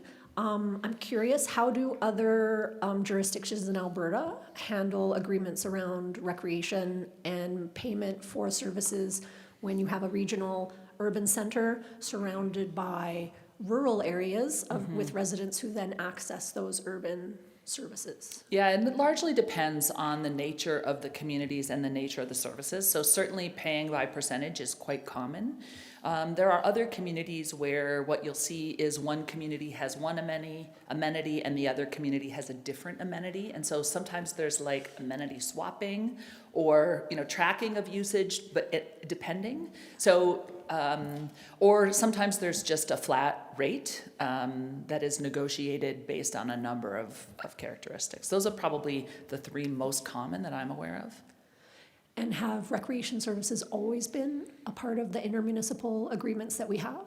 I mean, as far as I'm aware, in my, I want to say in my history with the town, but I'm not sure quite how far back it goes, but I can't remember a time when we didn't have them. So even, for example, ice, right? Before we had Elevation Place, there's always been some kind of agreement around the contribution to the recreation center. The recreation center, back in the day, operated on a very different model. We didn't have the cost recovery pyramid. It was largely subsidized by taxpayers. So the MD, it was very different than what the use was, right? So as long as we've had the rec center, I believe there's been some kind of agreement or quite some time. I don't know when it started is what I'm trying to say, but I believe it's been in place for a long time and very different. Yeah. Those are, really are grateful for all that information because those really helps me understand how, because this is a system that works across the province. It's not just us that do this. And then I had another question and it has escaped my mind, so I will turn off my mic. Well, if it comes forth, let me know. I can add that, yeah, there is no one size fits all in these agreements. It's very much situation specific. I do know that they are often difficult conversations because of the various factors involved. Very much, you know, the MD has its realities, the town of Canmore has its realities, and that replicates itself in some way across the province. And so there's different outcomes, but similar type conversations being held. Do you recall? Yes, I Councillor do. Faubert? It came to me. Have there been any discussions or tracking around use of park facilities that have paid parking? For example, the Quarry Lake. 'Cause I do hear a lot of feedback that there are MD residents that would like a consideration around paid parking, but the paid parking they are asking for consideration around is at a recreation facility. Has that been part of the discussion or negotiations at the intermunicipal committee? Yeah, there has been lots of conversation at the intermunicipal committee around paid parking, and I believe the answer has always been that we're happy to entertain something, but again, the MD we would need a contribution from the MD. So the choices for the MD are either that the government contributes and then their residents get something, or the residents pay the parking rate. So because otherwise we're in this position that we're in where there's a heavy subsidy by Canmore taxpayers. And I know the argument, I mean, of course, MD residents are welcome and valued in this community. Many of them work here and contribute to community. But at the end of the day, they're not paying taxes here. And I also pay taxes here and support businesses, right? So there's an inequity that gets created. I don't know, Mayor Krauser, if there's anything you want to add there. It's also on the, we know that it's going to be discussed again at the intermunicipal committee meeting. So it is something that's been discussed multiple times. Yeah.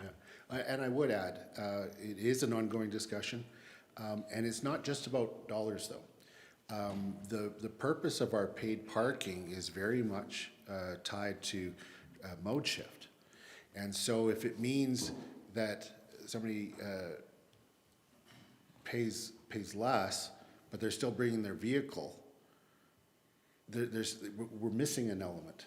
So the conversations we've had to date are around, you know, what could the MD do to help with that mode shift? So maybe an option where their residents don't need to bring a vehicle, or if they do bring a vehicle, maybe there's a way it could be handled in a way that doesn't contribute to traffic congestion downtown or at Quarry Lake, right?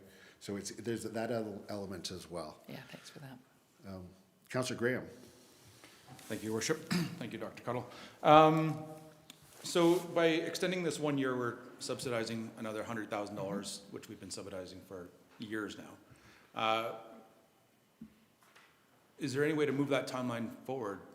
You know, why a year? That seems like a fair bit of time to bang this one out. Yeah, it is. But to be honest, getting even a response from the MD on this item was really challenging. So we started asking for meetings and to just talk in April, and we didn't hear anything back until September. So I think the MD You know, it's a much smaller staff for a bigger geographical region with a number of complex issues in each of those geographies.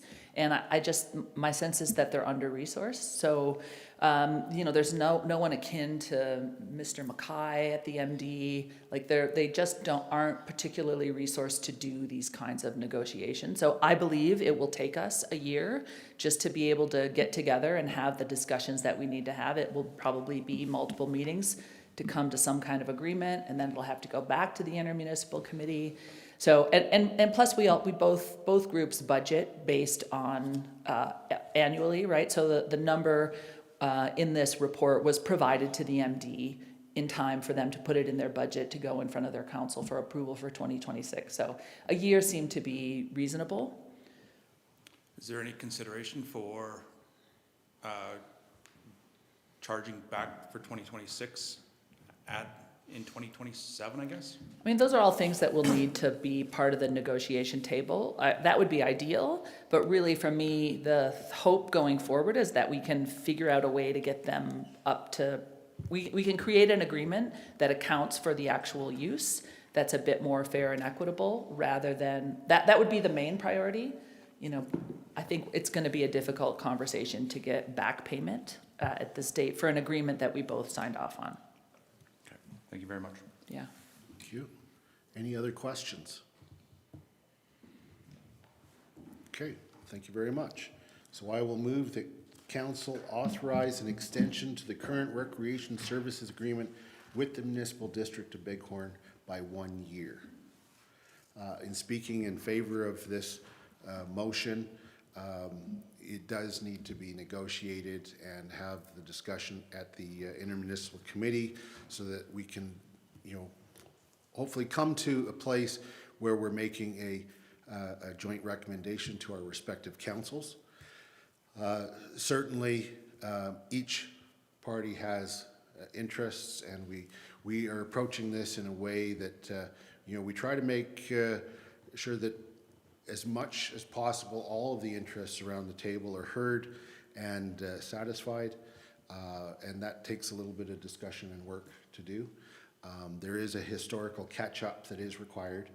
I don't know how much of that we'll be able to actually catch up, or if that's the past and maybe we can start fresh at the right amount going forward. That's all subject to discussion, so I'm just wanting to put that out there, but I do think that the extension is the best route to go for now. Councillor Marin. Yeah, I just wanted to add, so I'll speak in favor of the motion as well. I think, I mean, the timing's probably not ideal with it being an election year with perhaps conversations needing to happen, negotiations needing to happen.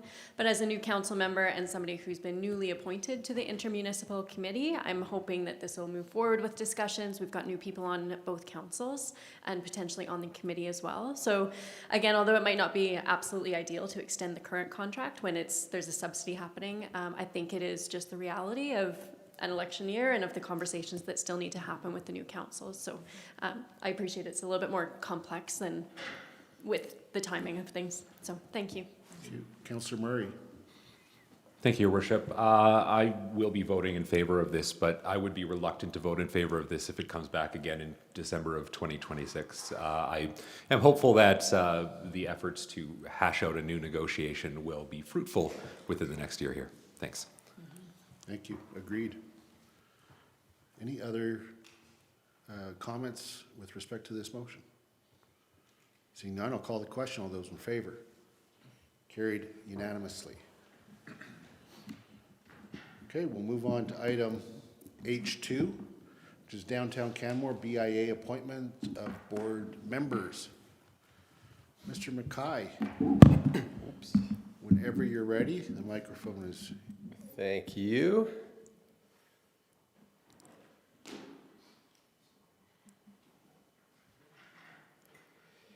I've got a 35 slide presentation for this one, so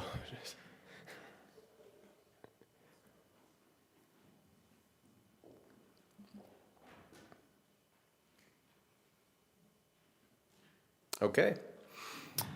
So it's my pleasure to be here today to present on the Downtown Canmore BIA Board appointments on behalf of our Manager of Economic Development, who couldn't be here today.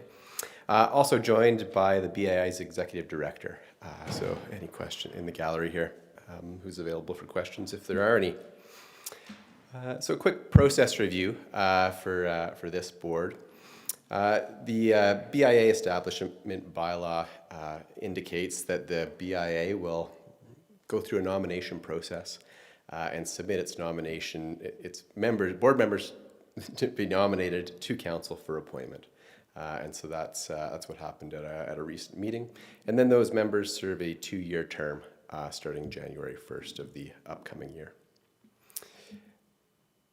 So the BIA board members, the table on the screen here shows the current board members who will enter the second year of their 2-year term. And then the BIA's letter has requested that council appoint Christine DeSoto, Renee Meggs, Laura Bodell, and Mike Gordon to the Downtown Canmore Business Improvement Area Board of Directors, which is the recommended motion that's in front of you. Thank you very much. Looking to see if there are any questions with respect to this report. Councillor Graham. Thank you, Your Worship. I'm a BIA member. Attended that meeting as a member, not as a member of council. After the meeting, I had some questions about how the process was done, and went to go look for the bylaws for that govern these meetings, and wasn't able to find some. I wonder if you could speak to the need for those to be publicized or not. Sure. I not every Town of Canmore bylaw is necessarily online. There was a website transition where some bylaws weren't posted online. I don't believe every borrowing bylaw that has ever been passed is on the website, and that's really for space efficiency. I do know after receiving that feedback, we updated our website that day to make sure that this one was easily accessible. Right. Which, when it was published, then I was able to kind of go look at how those meetings are supposed to proceed. And I don't know how to move through this one. And I guess I have some questions. So is it possible to direct these questions to the ED, or how does this look? Yeah, I don't know here. It is a business meeting. Yep. And I think we can certainly allow Mr. McMahon to speak to questions, but keeping in mind he hasn't been provided any questions in advance, it may not be fair to put him on the spot. Okay, well, maybe I'll hold off on my questioning for now before I figure out how to rephrase that. Well, let me ask you a question, Councillor Graham. Sure. And maybe Mr. Mackay has. I understand from having talked to you that you have some concerns about that there were proxies used during the election. And I was just wondering, either to Mr. Mackay or yourself, are you aware of a proxy mechanism that's been approved by the BIA? Go ahead, Mr. McMahon. I'm not. We haven't requested that kind of document or any sort of procedural type documents from the BIA. And in the BIA Establishment Bylaw, it's silent on election mechanisms. I would add that some years when it comes to appointing members to the BIA, there are only the number of interested members as there are spots. So an election may not occur, or some other process may not occur. Yeah, and having sat on the BIA for 5 years, I know this is actually it's wonderful to see that there was a level of interest that required an election, because sometimes it's been elbow twisting at the last minute to just get the numbers, right? So this is very good, and I appreciate that. Okay, Councillor Faubert, you have a question. Yes. Are using proxies an established process for the BIA in the past, or even if it's not in the bylaws? That's my question. It could have been an established process that's been used over the years, even if it's not in the bylaws or reflected in the bylaws currently. You know, I can't speak to that one myself. The BIA. So I can speak to that. Non-written practices are not allowed under the regulations. If the BIA, any BIA is welcome to create their own processes as long as they align with the consolidating bylaw and the regulations. So they can't go against them. But they can add any processes to that they want. However, they have to approve it in writing by their board, and they have to provide a copy to the town so that we are understanding what the processes they're working under. And as far as I'm concerned, as far as I'm aware, that hasn't been done, but I'd like to be proven wrong.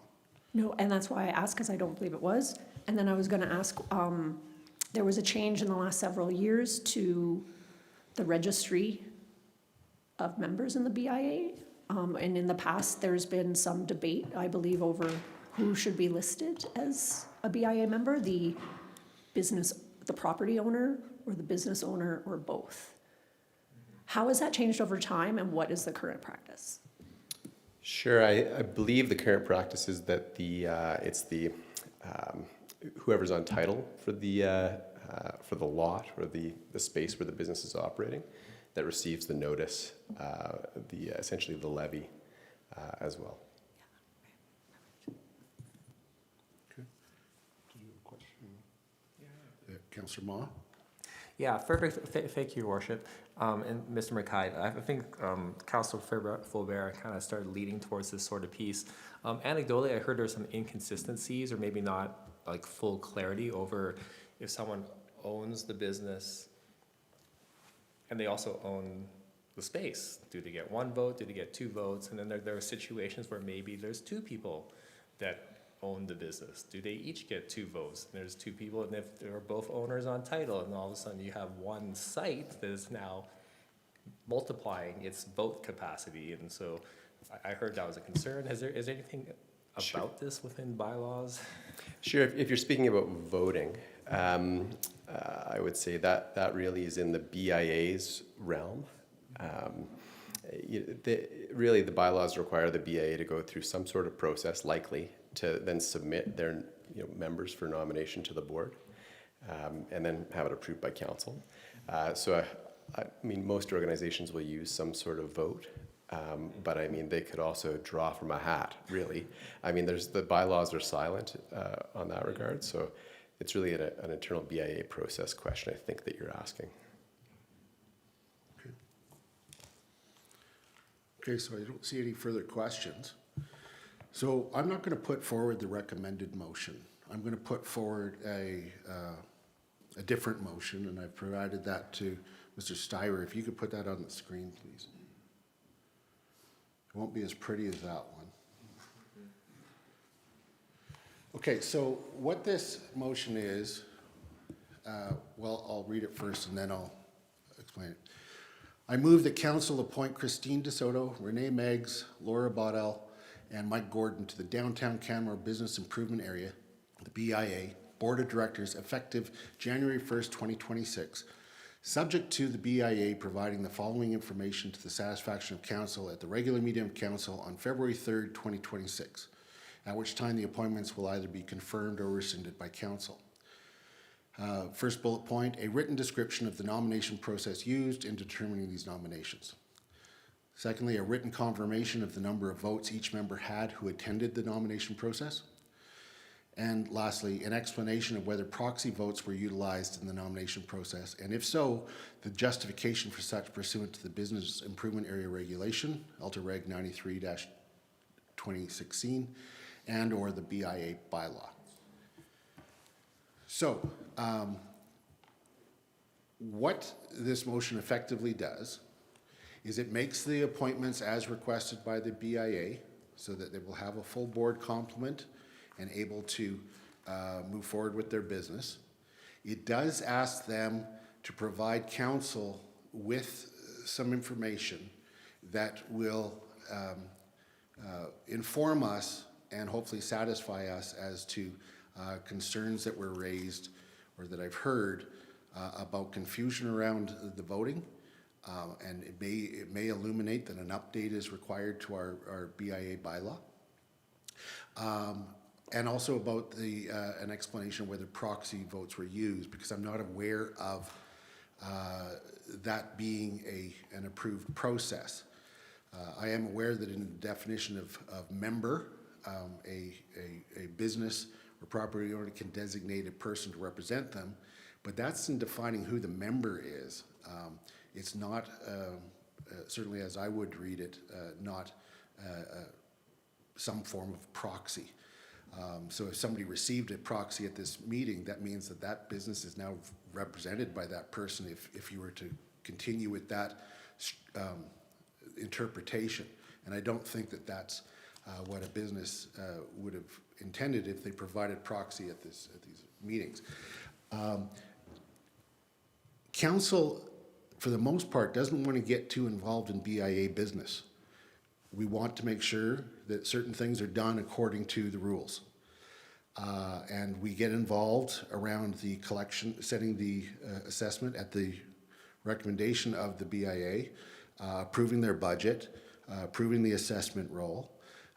We, of course, are involved in either the creation or disestablishment of a BIA. But in the appointments and at these touch points, I do believe that we are an accountability body that need to be satisfied that the rules are being followed. I think that these are fined appointments. This is nothing about the appointees. This is about process. And I'm just wanting to get information that will hopefully satisfy us that, okay, yes, it was done correctly. And if not, we'll hopefully identify, okay, well, a certain policy needs to be done by the BIA, or an update to the bylaw needs to be done by council, or something, so that we can make sure that we're all know how the process will work, and to ensure that all members have the same opportunity to participate in the process as others. Of course, recognizing that there will be some that have more votes because they're a member that has maybe multiple businesses or multiple properties, and that's fair, and that's recognized by the rules. So I would welcome any questions about my proposed motion or anyone that wishes to speak to it. Councillor Faubert. Your Worship, I have a question of procedure. Yes. Can we split this motion to appointing the board and then directing the BIA to return with information to two motions? Interesting question. I had actually considered that, but it goes actually to the propriety of the process that came up with these appointments. And so if in fact it wasn't done according to the rules, they may need to redo a vote. And so I would like to make it contingent on this information coming back. Because it doesn't take away our ability to rescind the motion in February, but it makes it so that, so for me, the reason I ask is because I understand why you're asking for the BIA to return with this information. Yeah. But I don't think this information will help me. What I see is needed is an update to the bylaws, regardless of what information comes back to us. The bylaws need to be updated because the current practices and the bylaws don't match. Yeah, and that may be one of the outcomes. My concern is that if a procedure was being followed that was not aware by everyone, and proxies were used when maybe they were not allowed, that fundamentally undermines the nomination process and makes those nominations in question. And so a new process would have to be done. So in my mind, they are tied, and so I'd rather not split them. What I'm hoping will come back will be, and it will be answers that satisfy us that the process was conducted appropriately, and may advise us as to where a bylaw needs to be updated, in which case we certainly won't hold it against the BIA, because if we need to update a bylaw to match some other changes, well then what I would suggest we do on February 3rd when we are advised, let's say, and that goes to the second bullet point especially, is that, you know, they did the best they could with what they've got, but we need to update the bylaw. And so then we would confirm the appointments and direct administration to work with BIA for an updated bylaw. What if the election was the same result with 0 proxies counted? Then if that information, if that was proven, then obviously it would not affect the appointments. My understanding from what I've heard, but I want to get the information directly from the BIA, is that it did have an impact on the outcome. Okay, thank you. Councillor Marin.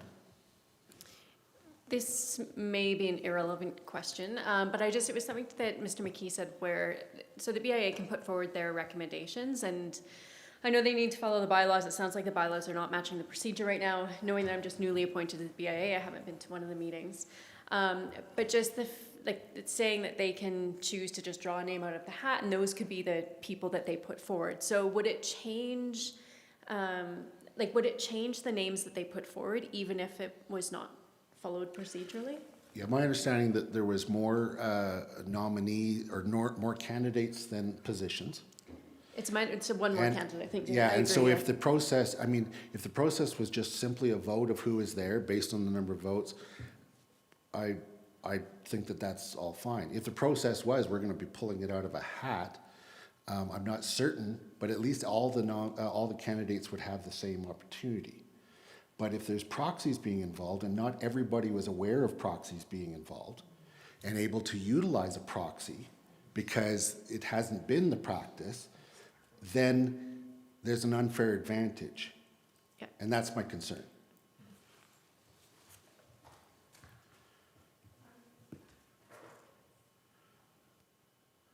Would anybody else like to speak to the motion?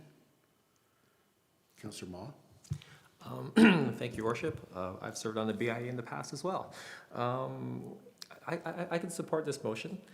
I feel what happens is because money is involved here and there's a flow through of funds from the membership has to have confidence that the process of how their board members were elected was clear. I'm hoping that will be the case as we get this further info, but regardless, finding out what happened will not only help inform this process, it will also help inform future changes that need to be. So I just think there's a really good transparency piece here. And because the money is involved, it's important that we ask for this. Thank you. Thank you. Councillor Faubert? I was a bit on the fence on this one because I was unsure of whether or not this was the right process to get to the objective. However, I think the mayor made a really excellent point in answering Councillor Marin's question around the other candidates in the election being unaware of the use of proxy votes in the election. And so to me now, it becomes a procedural fairness issue, and that is our role as council, as oversight, and as the body that has passed the original bylaw. I know that regardless of what the information that comes back to us or what the results of the election would be without proxies, that the BIA will have to spend the next year working on its bylaw to come back with some changes before its next election. And I'm really excited about that work because I think that it's needed for a number of reasons, not just this. So if this is how we get there, I'll take it. Thank you. Thank you. And just to comment there, thank you. You did capture, it is about procedural fairness, and that's exactly right. As far as the process going forward, there's two elements. I mean, the bylaw itself is something the council has to approve, and we have to make sure that it's aligned properly with how the funds are collected and who gets votes. But the actual process itself of how they conduct elections, that doesn't, I mean, it could be in the bylaw and is often in an operating bylaw. But as I read the regulations, it could also be something that's passed by the BIA and is not even approved by council. But as long as it's written, it's approved by the BIA, and and we're informed of it. So there's different elements, and I personally don't need to be involved in determining how they conduct their votes. I just want to make sure that how they're done is fair to all involved. Councillor Marin.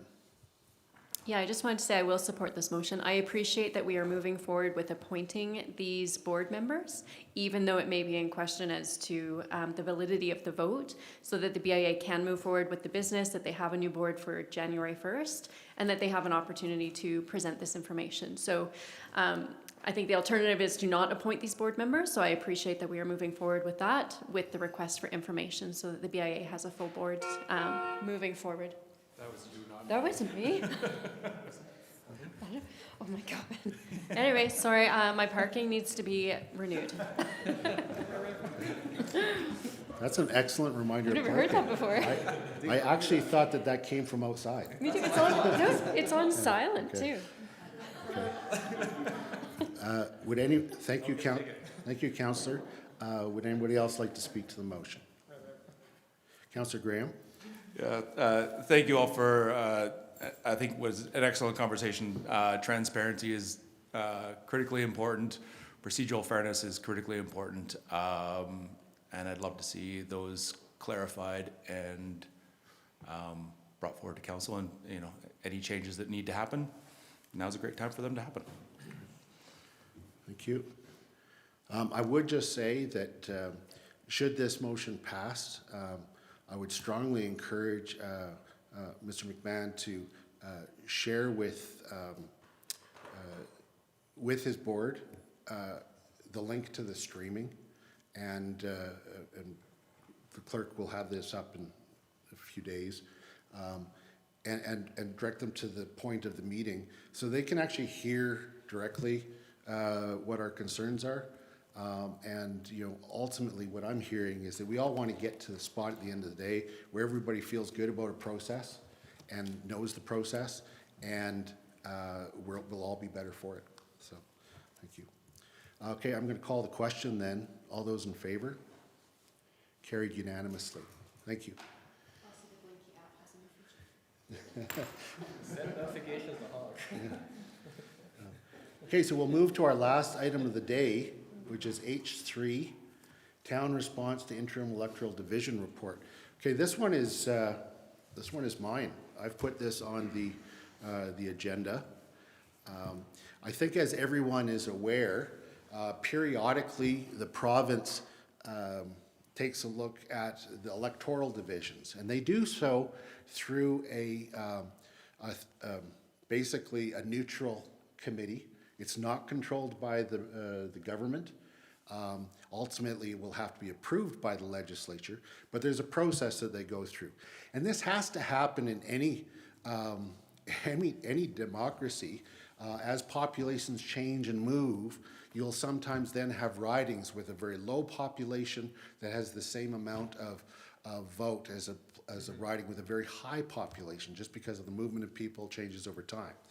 And so you sometimes have to remove or create or redraw various electoral divisions. Anyway, that's the process that is underway. It's being run by, and I just want to make sure I get it right here, and I've got to bring it on my screen. It's being run by the Alberta Electoral Boundaries Commission, and they produce an interim report. They provide it to the Speaker of the Legislature, which is the body or the office through which these things are introduced to the House. And it's been provided so that there can be some feedback on the interim report. There's two forms of feedback that they will be receiving. One is written, and that is due by I had the date in here, I think it's December 19th. And then there's also public hearings to be held in January. What I am looking for is direction from council to provide the feedback on the name that's been assigned to the electoral division in which the town of Canmore is situated.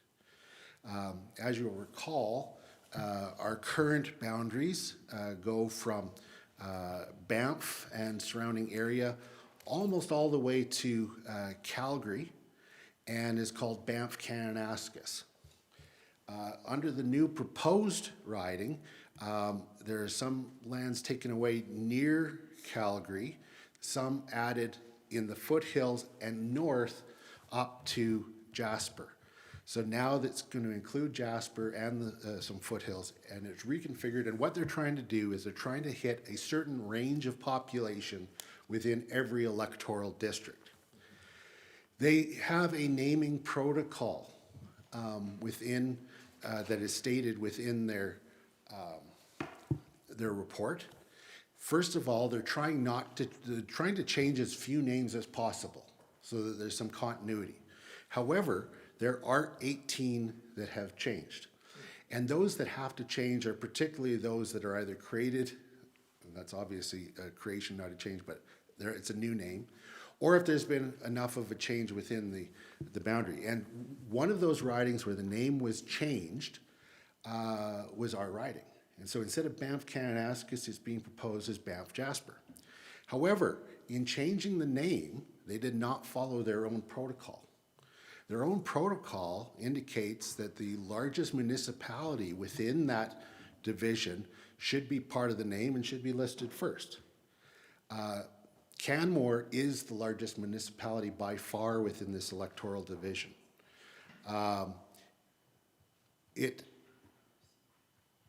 In fact, town of Canmore represents about 1/3 of the population.